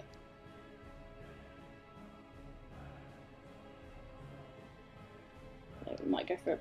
I tend to do this. I go for some brushes, so let's speed this up. So again, I'm just thinking about where that lighting is. If we're going to have this here, we're going to have a lot of lighting around our arm. It's going to be darker under here. Mic test. Put that down. There we go. Drop that down so it's not quite under the right layer. Let's do that. There we go. Okay. Obviously, you're going to have it darker under certain areas without going into too much detail. Again, I'm not, I'm not going over every tiny thing like this. I'm just sort of doing it in blocks of colour instead. Someone had a question about what program you're using, what software you're using right now. So this is Clip Studio Paint. So this is Clip Studio Paint with my Wacom tablet. So I've got a Wacom Cintiq at the moment, and the pen. So I've moved from Photoshop. I used to have Photoshop, but I actually find Clip Studio Paint a bit more user-friendly and a bit more intuitive. So yeah, and I think Clip Studio Paint is like a one-off purchase as well. I think it's like 40 quid and that's it. Whereas, sorry, 40, I'm not sure what that is in dollars, but it's 40 £40. Yeah, and then that's it. You own it. Whereas I think it gets a bit pricey with Photoshop because you pay a monthly subscription. Yeah, I can get that. The Adobe Suite gets expensive. Yeah, it does. When they add bits on, it's like, oh, you got this, and I'm not buying that anymore. Yeah, I'm trying to remember. There's this. I feel like a lot of the artists I know that do illustration have been using something else. I think it might start with a P. I can't remember, but it's a really popular. Does anybody know what I'm talking about? or something? I Wait, I can't think remember. Keith knows. I think it's Pencil Psy. Yeah, like I know Tholia uses it a lot. I've been seeing a lot of people use it lately, and I'm wondering what's so special about it. I'm not sure. I will figure it out in a second. It's gonna drive me crazy if I don't remember.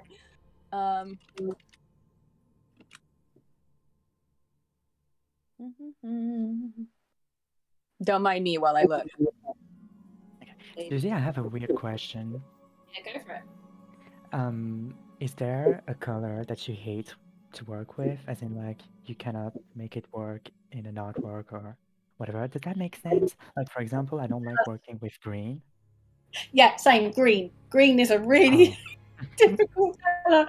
I don't know what it is. I just find, in the color palette, you've got all those other nice cold colors. If you look at the color wheel, you've got all your lovely purples and blues and variations and your pinks. And green is good in some circumstances. You've got the foliage of the forest and stuff. But even when you're on that green, you're looking at the forest greens and the dark greens and the sort of the yellow umbers, and it's all that kind of the word I'm looking for, organic looking greens.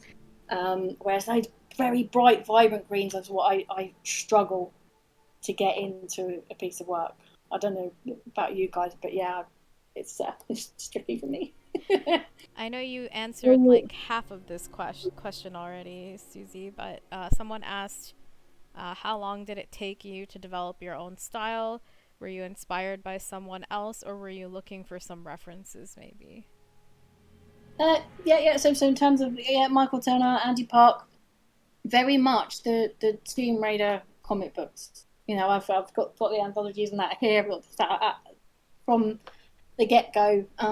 Looking at them really. Some of I suppose they've been my biggest influences. And in terms of how long it took to develop, I think you still continue to develop. I think I still am, and that's not a cop out. Never stop. No, I mean, I would imagine artists never stop. You should always keep kind of refining and growing, right? Yeah, absolutely. And I mean, one of the biggest things is collabs. So I had with Keith and I done a collab together on Tomb Raider 4, The Last Revelation. So it's the one that we put out to the community there, and we learned so much from each other during that. It was. Sorry, I'm such I can't do two things at the same time. Right, sorry.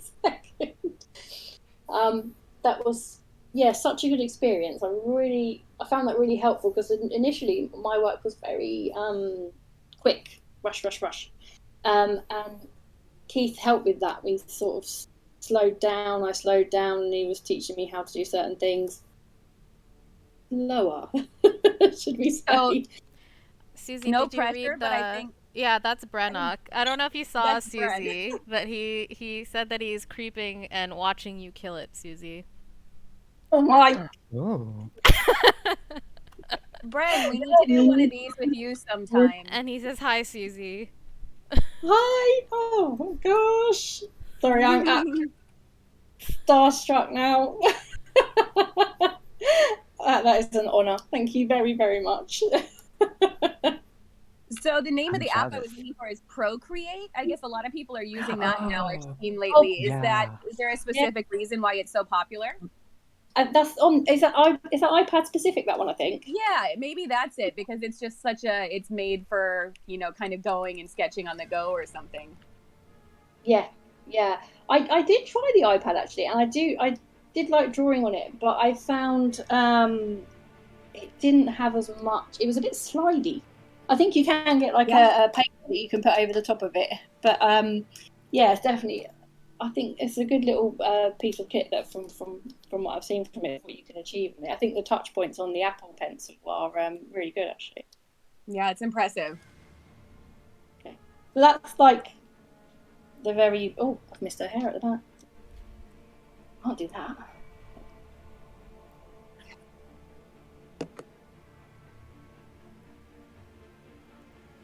Excuse me. This is like that's the very basics, should we say? Testing. I'm not going to do the background so much yet. I'm going to concentrate on Lara still because let's face it, we're all here for Lara, really. not Yeah. for Ice in the background. Background does look cool though, but you know. If we get to there, we'll get to that. So right. Then I start another layer. So I really overdo on the layers. I'm pretty sure. So we've got this lovely sort of red hue around here, but it's not, it's a bit flat. It's not really doing much for us at the moment. So in terms of again, I keep referring back to the colour wheel, but it is really important when it comes to colour. But don't be afraid of colour as well. Stick the bright colours in, not bright green, but stick the bright colours in. Poor green. It's not easy being green. yeah. But in terms of if we're doing this flare, and we know this flare is going to be lovely and bright and red, so we want that warm tone from it with Lara in this very cold environment. Which, by the way, the snowy Tomb Raider levels are the best. Exactly. In every single the snow one. is so pretty there. Yeah, from Tomb Raider 1 to Shadow is the Yeah. well, I don't think I got a snow level, but yeah, they are the absolute best. And yeah, I tend to go, and that's my absolute love for them. So we can make this. So we want to put really warm tones in here to what's the word I'm looking for? It's not contradict, but complement the. Sorry, that's my elbow going across the desk. So that's just putting it on a color dodge, dropping it down. That's not quite working for me, so let's put it on a glow. That's something I never really have a plan. It's just vibing. Yeah, just going and seeing what looks best. Overlay's not really working for me. I'm not really liking Vivid Light either because the reason I'm not liking it is I'm losing that tone. I'm losing that lovely orange and colour when it's. Oh, I like that. Let's go with that. If we like that, let's do that. And then again, I'll put another layer on. We're going to go a bit brighter. We're going to put another yellow on that. So we're going to go again. We're going to put a little bit of that around the outside. Again, let's have a look. Glow dodge. No, that's horrible. Add glow. Let's drop it down a bit and see what we get with that. Okay. These aren't too bad. Yeah, so I think if we go with. I think you could make even cooler reflections on her glasses. Yeah, you are way ahead of me. Yeah, that's where we're headed. That's where we're going. So that's actually the next layer. So now that we have this sort of glow, actually the red is a little bit bright for me. Now we put the other ones. Let's drop that down a bit. Because the thing what we don't want to happen is that take the attention off of Lara. So that's when it comes down to composition and thinking about that a little bit. So another little tip really in terms of composition when you're thinking about composition is to make sure that you don't have anything going off in a direction. So generally a person's eye will look from left to right in a Z shape. So you look left, across, down, diagonally and back, so a Z shape. So no, I'm talking about it on here. So basically like this. And what can happen if you're, say for example, you can see I've got Lara here, this arm is bringing, and the hair is bringing the eye back round to Lara's gun. Lara's gun's pointing down, and sort of the ice is bringing your eye back in, and That's this cool. eye's back up. So, because what can tend to happen if, for example, I had Lara's arm, let me just do this real quick, going off in this direction for some reason or doing something, my eye's going to go across here, down here, across here, and just disappear off the page. It's not going to, you will get there eventually, but naturally, it's only a blink, it's only a second. But some things like that do matter when it comes to things like that, because you want to look aesthetically pleasing. That's one of the things to think about with composition. You know, don't take your viewer's eye off of the overall page. No, hopefully that's helpful. Okay. Yeah, there's so much thought that goes into the composition and the colors and everything. That's so cool to hear someone explain. You just don't think of it necessarily when you look at a piece, unless you're an artist, but you just know, oh, that feels nice or that feels balanced, but you don't necessarily know why. Yes, absolutely. And one of the things, when you talk about balance, I'm just going to hide that for a second and just show you how messy it is. But in terms of balance, it's really important as well. I mean, we also have a line of action, and sometimes it's only slight, but it matters. So if we had say a straight line like that, and we had a straight, it's going to be really messy, a straight Lara like this, and we put her arms out, and yeah, it's okay, but it's a bit flat. So if we took our line of action and curved it ever so slightly, and general rule of thumb is you know these shoulder points here, if you lean them in, and it's about compression, so this is our compression and this is our extension, and that's a nice way of thinking about how you lay out your figure and where the center point of gravity is. So Lara's a woman, so on the women the center point of gravity is around that area. So essentially you put Lara's legs, we know that this leg, so you have to think about how the body moves, because if you move one piece of the body, the rest of it moves. So but one of the best things to do is just stand up and do it yourself, really. So you stand up, tilt your hips slightly, and you know that this leg's going to sort of stretch and the other leg's going to bend slightly. Yeah. And so you know that knee's going to be slightly above and slightly under. So you just think about where things are going to go, if her leg's going to be slightly out. And it just already gives a bit more character. Just from a slight, essentially, tilt of these two areas and a slight curve on the line of action, rather than having a sort of soldier. Yeah. Sense. So do you use, like, do you look at live, like I know there are resources where you can look at specific model poses, or do you have one of those like little figures, or do you just do it like you said yourself, just look in the mirror and kind of figure out what the shift in weight is and all of that? All three, to be honest with you. Yeah, I've got this very scary looking figure that I got from Japan. I forget she's in the cupboard. I'll have to post a picture up of her for you guys later. I forget that she's in the cupboard. I open it up and it's like, But it's very clever. Like her eyes move around and her arms. It's got the human limitation on it, should I say? So if you, I'm not on camera, I can't really show you, but you put your arm out. If you had your arm out in front of you right now and you twisted your wrist, you can only take that so far. So you have that physical limitation, and that model includes that physical limitation. So I can't go outside of human boundaries. Oh, that's cool. That's a really good one to use. But she's for anime, actually, so her head and her neck's quite extended. So I have to still vary when using that, and she's got very large feet. But yeah, that's pretty good. And there's an Sensei stock. I'm saying that right. They're very, very good for figure reference as well. Yeah, I can imagine.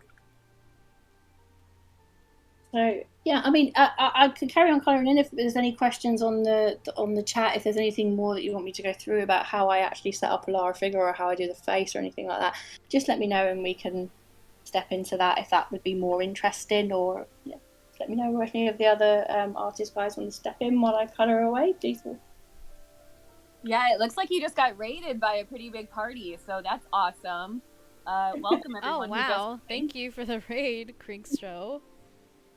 Thank you. Well, I guess that's us. We got raided. I don't know. We did get raided. I don't know what's that. Thank you. I'm still learning terminology. I'm very, very new to Discord and Twitch. I'm feeling my age somewhat right now. Okay, so if I go back to and once again, because I haven't name your layers, folks.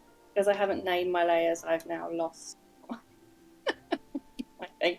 But let's go back in anyway. So sorry. Yes, you were quite right. We were going to look at the shades on the glasses here. So if we're looking at where our red is here, so we know. Let me go get some red.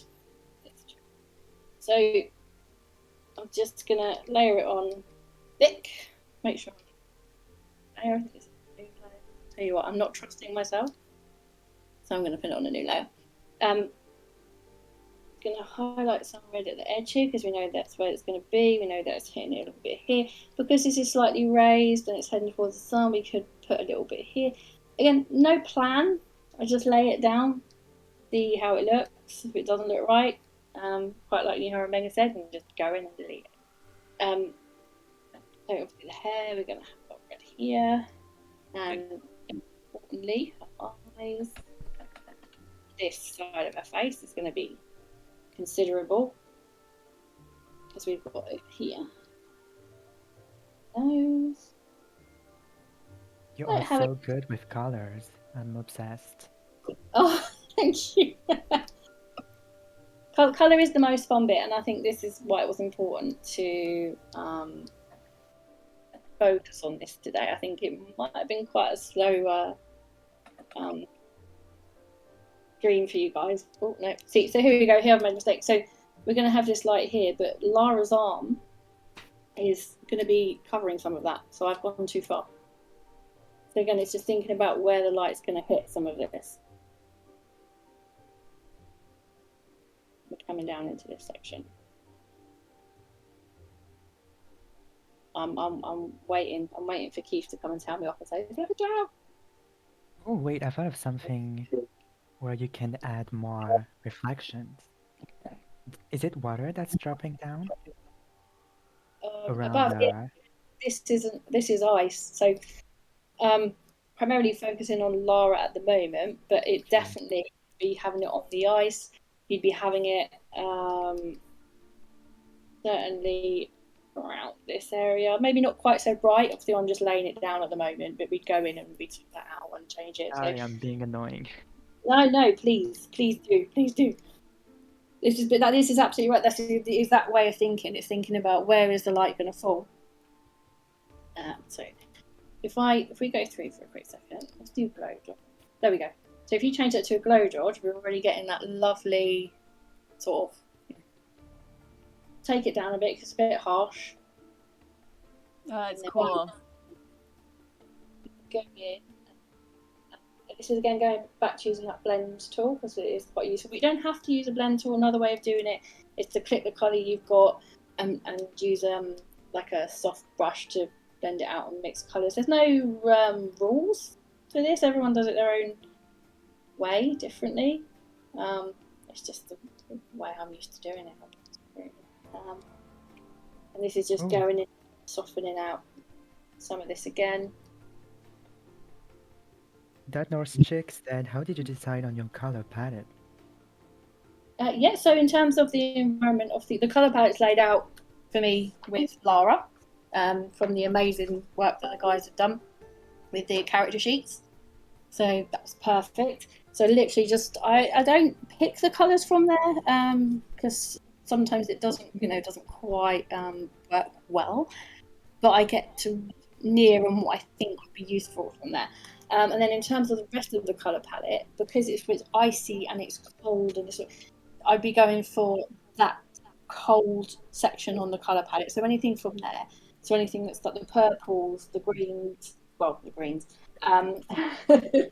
pink, that kind of it. And then that's when we come in and think we know we want the flare, because we don't want this to be all blue. So if we get the flare in there and we've got the warmth of Lara's colours. But what happens is when you put, if our palette is primarily blue and cold colours, when we put the warm colours on, we don't want them to be at their brightest. So let me go for this pink. If we put I don't know, where should I put it? If I put this pink on Lara's arm, we don't want it that bright pink, because that's not going to get what we want. So you drop the opacity down of the colour just slightly, so you still got that variation of colour, but it's not in your face. Does that answer the question? If not, let me know. It looks so good. I just don't know what else to say, honestly. Thank you. But the main thing, the primary thing, is just to enjoy yourself. You've got to enjoy what you do. And I could sit for hours. I stick soundtracks on and just go for it, really. Do you have favorite music you listen to while working on art? Yeah, it's primarily soundtracks, to be honest with you. They do the thing, and it's all sorts of, you've got Tomb Raider, obviously, Pirates of the Caribbean. There's a Spotify's just all completely soundtracks. Right, and in typical fashion, no, there it is. There's a layer. I think that's the right one. No, it's not. How long does it usually take you to complete a piece? Probably, realistically, about maybe 6 hours. You are so fast. But then again, I'm not the neatest in the world. I could probably slow down and neaten up a little bit. I'm going to put a bit more in these glasses, because they're not hitting it for me right now. With anything, you just got to do what feels right for you. If you wanted Lara to be purple and pink, and chuck those colours in, see what it looks like. So, for example, like this, I've chucked this in here. I don't like there really.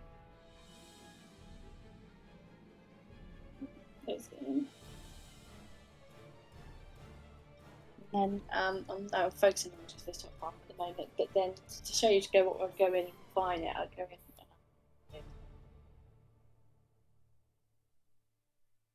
Sir Laguna says, welcome, or hi, watching from Colombia. I love meeting fans from all over. Oh, there's a question above that as well. No, 3D art. Yes, I did. I tried animation, actually, at university, and I struggled because it involved a lot of maths.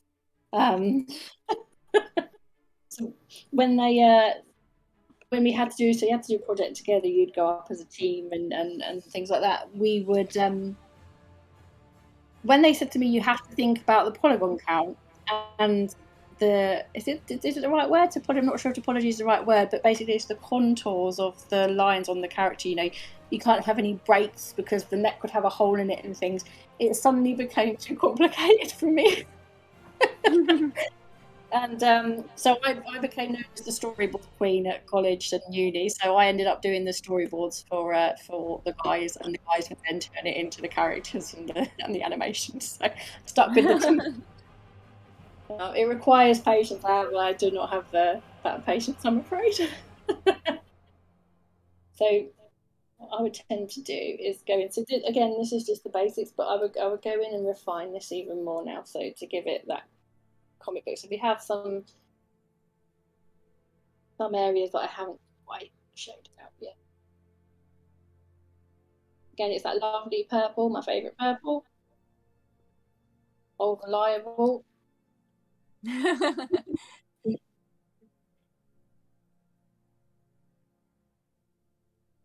Just works such a charm. But yeah, just thinking about areas, and we know it's going to be very dark around the back of her neck.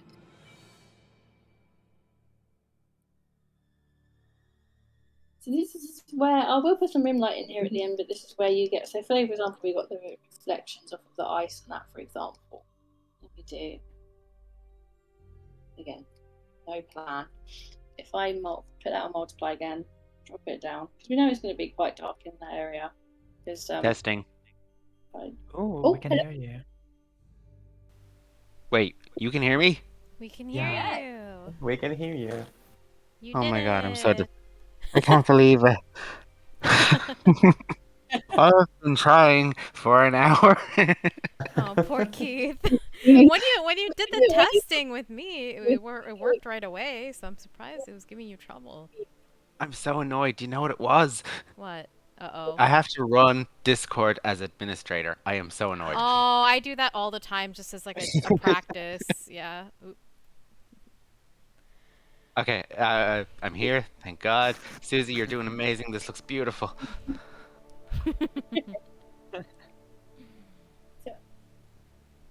Just I'm very conscious. I'm trying to make sure I give you guys some tips and tricks as well. So again, I I'm mean, just you're looking. doing great. Guys, don't expect that from me for my segment because I won't be able to do that. Yes, you would. It's Mm. it's nice Oh. to get tips and tricks, and it's also nice to just kind of zone out and relax and watch someone work. So both of them have merits. I think Yeah, it's tomorrow for me also. it's going to be a lot of zoning out. Oh, exactly. But it's so fascinating to see, different styles and how people, do this differently. Just having their own techniques.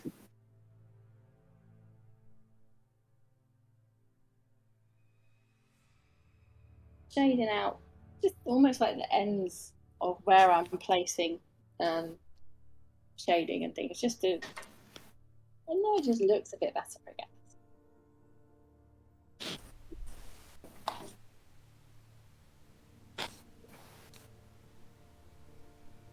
Just about being very quiet here. So she's getting a bit more depth to her and everything. If you look at the legs here, there it's sort of like, okay.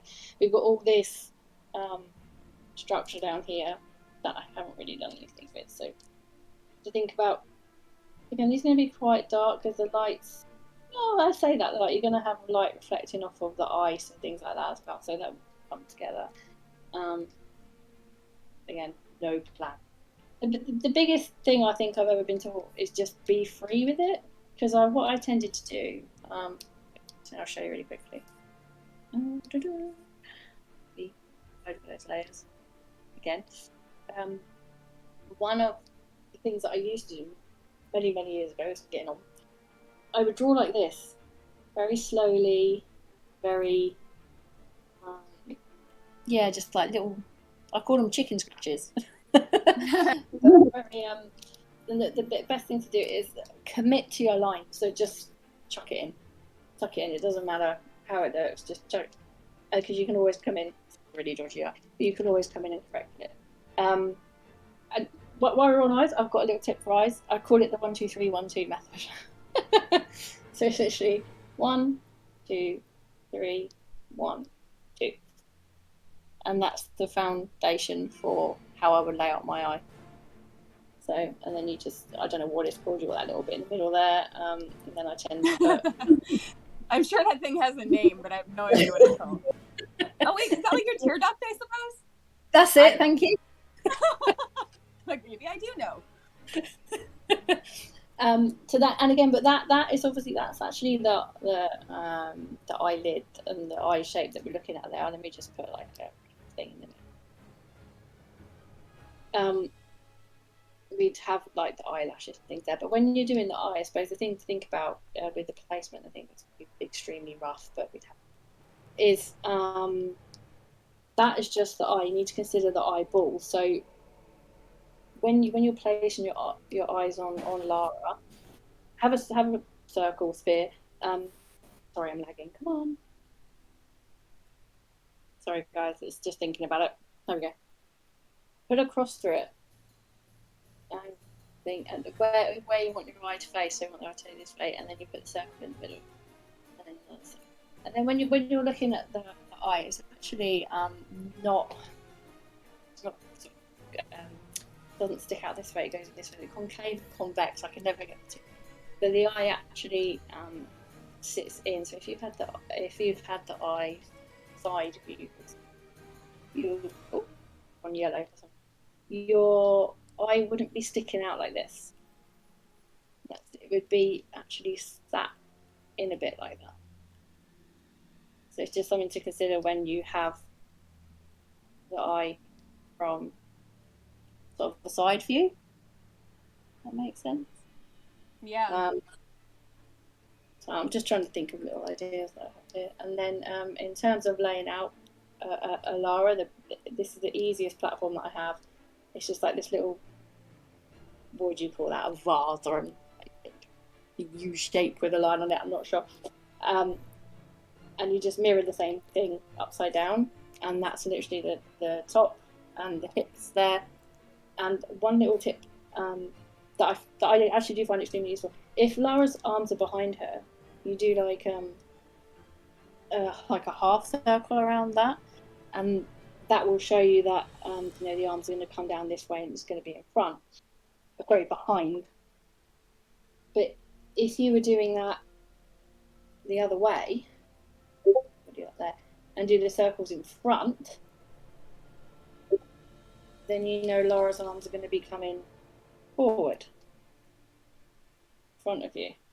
And that's a useful kind of thing with perspective. It's only slight perspective, it's not right in front of you, but it gives you a bit of idea of, a bit of a guideline. If they're facing back, you know that they can go back. And I don't know what they're called again, the collarbones or whatever will be facing that way, and your collarbones will be pointed in, whereas they will pointed back. Again, I hope that's useful. Right, I'll get back to the task at hand. Okay. I'm really nervous because I can see Brenosh's name in the chat. You ruined the surprise. No, I'm kidding. He's trying to get his headphones to work. Sorry, guys. He'll be back. He's He'll fixing something. I'm going to stay quiet. Right. So again, it's just putting a bit more. And see, again, I'm very loose, very free.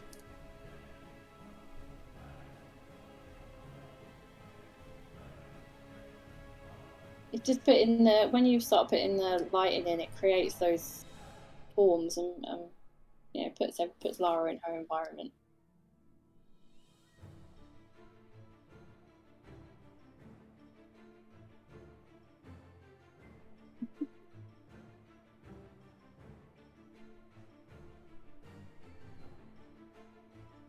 How about everyone on the chat? Are you all artists? You're just into drawing. You've got the websites for art you want to share? Because while we're here, one thing I did want to say, we are starting a collaboration, and the plan is to have the biggest. I almost forgot. Thank you for freaking out. I always forgot myself. Is to have the biggest Lara Croft Tomb Raider collaboration art ever. And basically, yeah, we wanna get as many artists together as possible. And basically, it's hashtag No Lara Left Behind, and it was born out of a conversation. Actually, I was going to collab again with Keith and then Claire Waller, so at the Dark Whimsy on Twitter. We were going to all get together. Hi Claire. We were going to get together and do something for that. And then it just became a mass thing, didn't it, Keith? Because then the conversation was, oh, okay, well, I've got some mates that'd be interested in this. Let's bring them into the chat. So we brought them into the chat, and it just developed from there, didn't it? It really just exploded instantaneously. And I think I really have to shout out to Rick. That's on Twitter at official Rick. Go follow him. He's an amazing artist. Because we were talking about having doing a collaboration 2 years ago, and then it never happened. And then finally, at the start of this year for Tomb Raider 1 month, we decided, yeah, we'll finally do it. And it was so much fun. And then it just kind of kept going from there with other artists. There was Jack at Jack I'm so bad with Twitter names, but I will put all of it up there. And yeah, it's kind of spiraled from there, and I think it's really going to be so much fun, especially to see what we have at the end. The more Laras we get, the better it's going to be. Yeah. So what is the actual end result of it? Are you guys collaborating on a bunch of different things, or one thing, or? It's going to be one massive. It's not, I don't know if it's going to be a collage. It's going to be like a collage or a montage. We haven't. Want to get all the Laras together first, and then as a group, we're going to work together in putting them into one massive piece. And the stuff we've had so far is absolutely incredible. The artists and the creativity that we have in the Tomb Raider community is just stunning. And I have got a list of names, and I did want to shout out, if that's okay, to the guys that have done it so far. Yeah.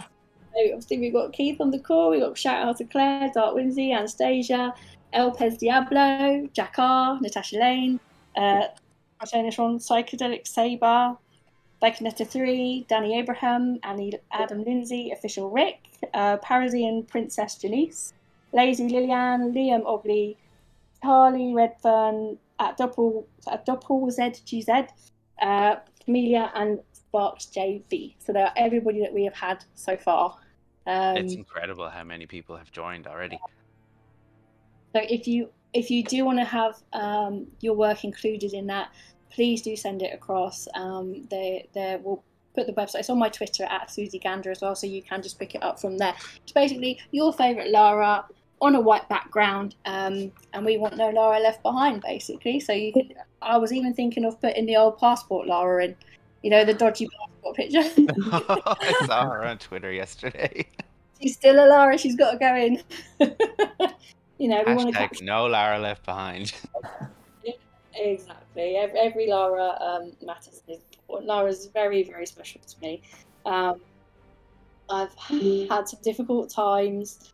One of them was actually battling cancer a few years ago, about 7 years ago now. And her strength and determination absolutely got me through that and was an inspiration for that. So she's very special. Wow, that's incredible to hear. Very special. And just to answer Rex's questions, because it's used to ask Susie what's her favourite Tomb Raider game. That's so hard. That's such a hard question. Instinctively, my mind goes to Tomb Raider 2. But then Tomb Raider 3's got all those lovely snowy levels. And you've got R.X. Text Minds where you're going around in the cart and just smacking the things. That's really good too. Yeah, Tomb Raider 2 and then Tomb Raider 3. But I'm showing my age a bit now, actually, because I remember anyone in the UK, I don't even have it in America, do you remember BTs? I actually ended up buying Tomb Raider 1 when it first came out in DTs in 1996, a very long time ago. Oh, I wasn't born yet. Oh, rub that one in. Wow. Okay. True, but always interesting to hear when someone wasn't born yet. Yeah. But you still fell in love with Lara, so. Yeah. Yeah, she's hard not to love, really, isn't she? It's just such a determination. She never gives up. And I think that's what I admire about her the most. So I hate to be this person, but everybody who is watching, if you enjoy this lovely segment and the other content with the other artists and so on, we would love if you could either make a donation or just share on social media or so on. We're getting so close to getting to 30,000. It would be so great to hit that milestone. So if you can share and get to people or donate even a small amount, that'd be amazing. Please tell me I finally worked. It's Oh my God. working. Hi, Bren. Hello, everybody. Hello. Hi. Hello. Hi. How is Bren's everyone? amazing voice is very recognizable. Yeah. Hunter it is. Hunter Wolf has also entered chat. Hello, Hunter Wolf. How's it going? Hello. You finally made it. Hey, I always I believed made in you. I fixed all my shenanigans. We're ready to go. Okay, well, even if we have 15 minutes left of this one, you can still hang out for a bit if you want, you know. So yeah, absolutely. But I know the artists here are super excited that you're here, so. Yeah, I'm excited to be here.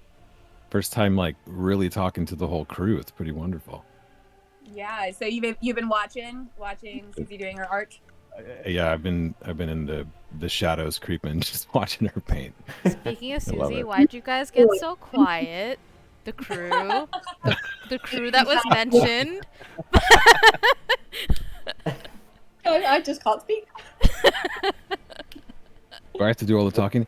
So this is a totally random fun fact, but a lot of the voices that were in 2013 and then all up until Rise, I had to fill in as the majority of the bad guys. So I would always be the one who they'd pull in and ask me to do voices. So I'm used to saying she's over there or something like that, and always yelling about that. So I think That's I see her. amazing. Like it was very amusing because they almost accidentally shipped my voice with 13, Oh, that which would would be a be big awesome. no-no.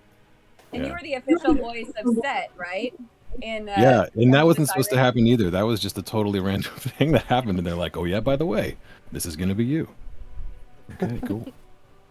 Yeah, you had to help me out with that because I always get a temp VO and I'm like, please just give me one line somewhere actually in the game. Please. Exactly. I want to try.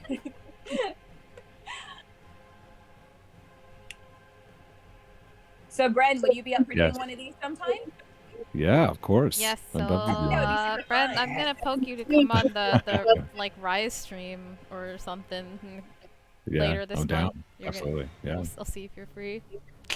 totally. I'd love to Yes, do it. please. This is it's something that I mean, painting Lara for like almost 12 years now, almost 13. I mean 13 years. Good Lord, I'm old.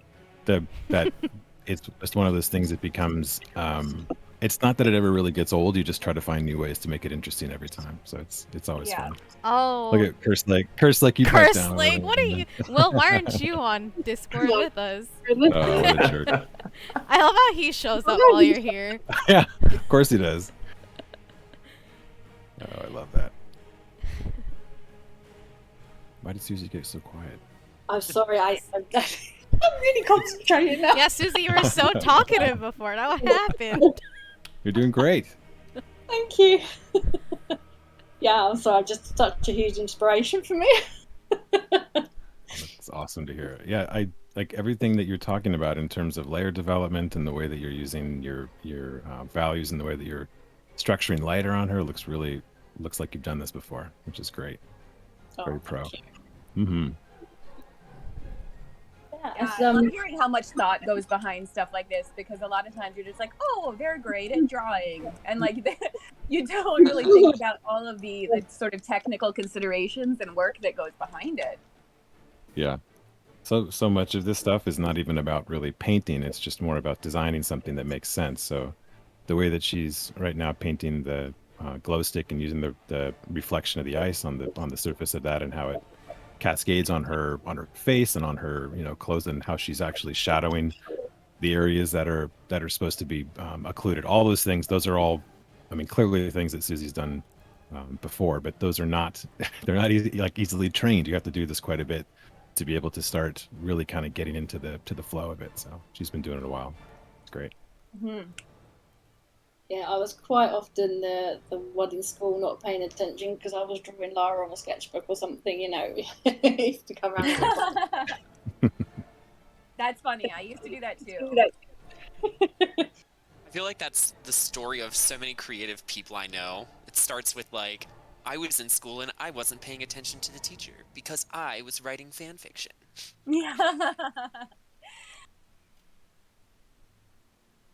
Yeah, that's your story, right, Hunter? You used to do fan fiction more, right? Once. Not very good fan fiction. You always think when you make something when you're young, it's the best thing ever.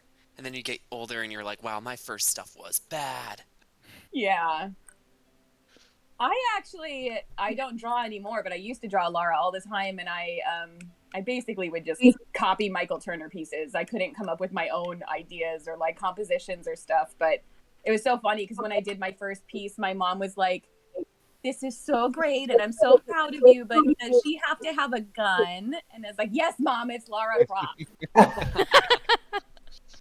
Oh my And God, she's literally same story for me. Like I used to draw her when I was in kindergarten, and the teacher was always like, "This is a little bit inappropriate for you to," and I was like, "No, this is Lara Croft." I Yeah. know who this is. Yeah, that's so funny. I used to get in trouble in school all the time for doodling Lara Croft in class. Yeah. Yeah, art class especially. I had a friend called Jessica actually, and she was fantastic at drawing. We were both huge. We made it. Oh, I'm reversing myself now. I can't remember the words now, so don't ask me to do it. We actually made up a song about Lara Croft. So we had a song about her, and in art class, when we were supposed to be sort of studying and things for our GCSEs, we'd be in the corner comparing and drawing Lara Croft. I love that. My mum's watching this, so I'm going to get told off now.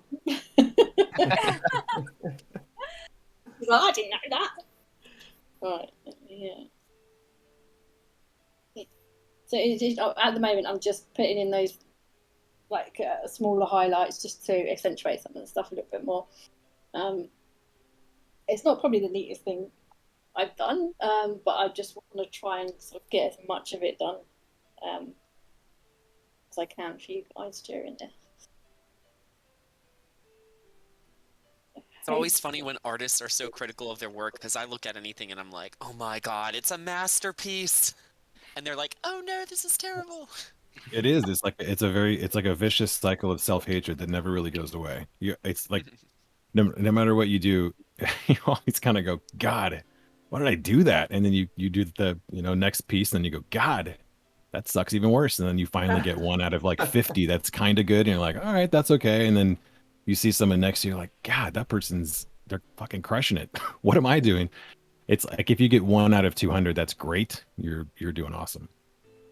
That's so crazy to hear you say that too, Bren. But I suppose it's true of every artist, right? Like, no It matter is what kind of you the general do. theme, yeah. People, That's I the think, way I've always felt, so it makes me feel so much better to hear someone else say it, especially someone like you.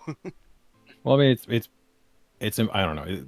My perspective is it's always important to be looking at what you're not doing yet versus what you are doing, because learning how to paint and learning how to draw and be a draftsman only goes so far, and then you have to find your own voice, and then you got to figure out why what you're doing is interesting, and that's the hardest part, is finding your own voice and your own like style and the way that you handle characters or whatever it may be. And that's really where things kind of change, is you've found a way to speak with your stuff. People can paint really well, but designing is very difficult. Yeah. Yeah. I feel like the most difficult thing is to find your own style. I feel like I haven't Absolutely. figured out mine.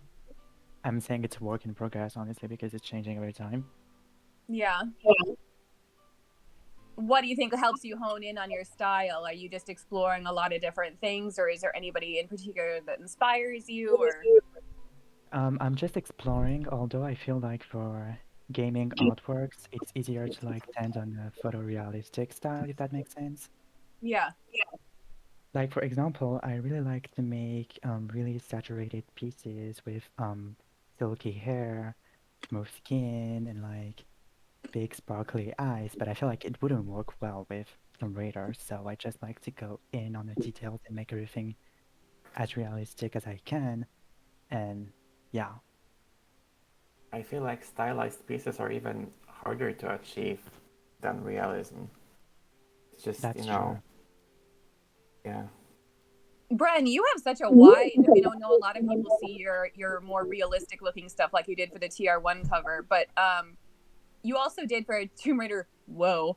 10 years ago, you did that Shipwreck Vista piece that was like really unique and stylized. Like, how did you develop the different styles, and do you still do like a bunch of experimenting styles? Yeah, totally. I mean, it's always the same process of just kind of I think Susie said it earlier. She's just kind of like, I don't really know what I'm doing. I just kind of go, and then you like figure things out, and that's really how it kind of works. Is you rely on things that you know, shape and form and lighting and like composition, and then what you're doing is just playing and pulling with different things that you see and you're interested in or you like. But it's never really the same thing twice. A lot of times when people start to do work that is kind of ownable and theirs, it's because it's their crutch and it's like the thing that they do consistently. It's when they step out of that and they do something a little wacky or crazy or totally like just fucking bonkers. They pull back and then they bring that back into their own work, and suddenly they've twisted it slightly, and you start to recognize that their voice starts to speak a little bit louder because they have something new. And I think that that's kind of Yeah. what I try to do is Yeah. go out and do something a little bit weird. And in that, like it's the thing where like you can't really find yourself until you get lost, and you want to go out there and get lost a bit and go like, what the hell was I thinking? But you bring it back, and you always find a couple things that you go, well, that was interesting. I can build that in. I Hey, love that. don't want to, sorry, don't want to cut you guys off, but just wanted to give everyone so we have like about a few minutes until I need to raid Owl Lucas, who's going to be doing the Angel of Darkness speedrun. So I'm going to be raiding his Twitch channel, and I'm going to be moving up to a different voice channel on Discord for that. So you guys are welcome to hang out here if you wanted to. But in terms of the actual schedule and the program for Extra Life, yeah, in just about a few minutes, I'm going to be switching up to the next segment. So just wanted to give you that like 3-minute warning. Well, Yeah. thank you. Well, I just have a question for Bren. Yeah. Do you, okay, maybe a stupid question, but like for example, if you're asked to do a concept art for a character, do you use photo references or do you, like, does Yeah. everything come from your genius brain? No, no, no. I would say everything that I do comes from trying to do research, and like think Will is in the channel right now. But most of our job is finding things that are reference pieces that relate either directly or indirectly to things that we have to design. So it could be anything from the way that we were thinking about her pistols, or the way that we were handling her pickaxe, jacket, boots, anything. It comes from somewhere, but it has to tell something. It has to say something. So it's always a mixture. I always end up painting over my entire image. No, like I always end up. I usually flatten it, which is really dumb. I usually flatten my image, which gets rid of my layers, but it makes me commit, which I like, because at a certain point, a lot of layers on your image tends to make you get a little loosey goosey, and you like fumble through it a bit. So I usually flatten it out, and that's where all those reference points go away, and I can just paint forward and think about what I want to do, because it makes me commit to something. So it always starts with reference, with some kind of photo, and then it starts to devolve back down into what I really want it to be. Okay, I see. Thank you so much. Yep, absolutely. Yeah, Bren, in the future, I'd love to start doing sort of like a, I don't know, masterclass sessions with people at the studio, and have like Cam show off some of the rendering, and you do some art, and I think that would be really fun. Maybe have some people from the narrative team talk through how they do some basic work, narrative work, and so on. I think that'd be really neat. So would love to have you for that in the future. That'd be awesome. Yeah, absolutely. I think it's cool because when you're on the outside, I mean, when I was younger, looking in from the outside, it always seems like, wow, look at all this stuff they're doing. This is nuts. But then there is a process, there's a pipeline, there's a way that we handle most stuff. There's a reason for all of it. And so to kind of get a peek into that, it usually unlocks a lot of artists. They go, oh, well, I can do that. And then it's just about executing it in like mileage and doing it a lot. Demystifies it a little bit. Yeah, exactly right. There's a little bit of like smoke and mirrors with just about everything within games. And I think once you see behind that like curtain, it's about being really smart about what you're doing, and not working, your fingers to the bone over one thing, but kind of evenly working things. Especially with how much work concept teams have to do, like concepting out an entire world and every character and every, different item and so on. There's so much work there. I have to imagine it'd be easy to get stuck in the weeds and just not move on enough. We do it all the time. We came in at right around 3,500 pieces of concept art for Tomb Raider 10 specifically. I remember going through it and like just thinking, what the hell is going on? It was nuts, but it had to be done And a lot of those things are, little sketches here or there, but they all drive towards something, and they all feel Yeah. like they really landed in this very interesting place. A lot of the best stuff, this is my opinion, but a lot of the best stuff are things that people will never see ever. Like Yeah. and I think like Tomb Raider 2013 got some good exposure with monkeys and all kinds of cool stuff. But there is so much on the cutting room floor that is just fucking awesome. Well, they might see it now because I've just been digging up a ton of shit. So Yeah, totally. I think I just gave the fans like 350 pieces of concept art from TR 2013. So I know. I remember just looking I'm at grateful for that. it's so fun to see. All right, do we have to do the raid, Neha? I think she already did. Oh, she already did the raid. Yeah. So I'm gonna go over and support Owl Lucas. I want to check out this Angel of Darkness speedrun. It's so cool to see that. But thank you for all of the awesome work that you guys did today. Oh, thank you. Beautiful. Love it. Thank you. Well done. All right. It was so much fun. Well Yeah. done, That was guys. really cool. Talk to you later. Bye bye. Thanks, everyone. Bye. Bye. Good night, everyone. Bye. Thank Bye. you. Bye. Thanks, all. Cool. Welcome everyone. Are you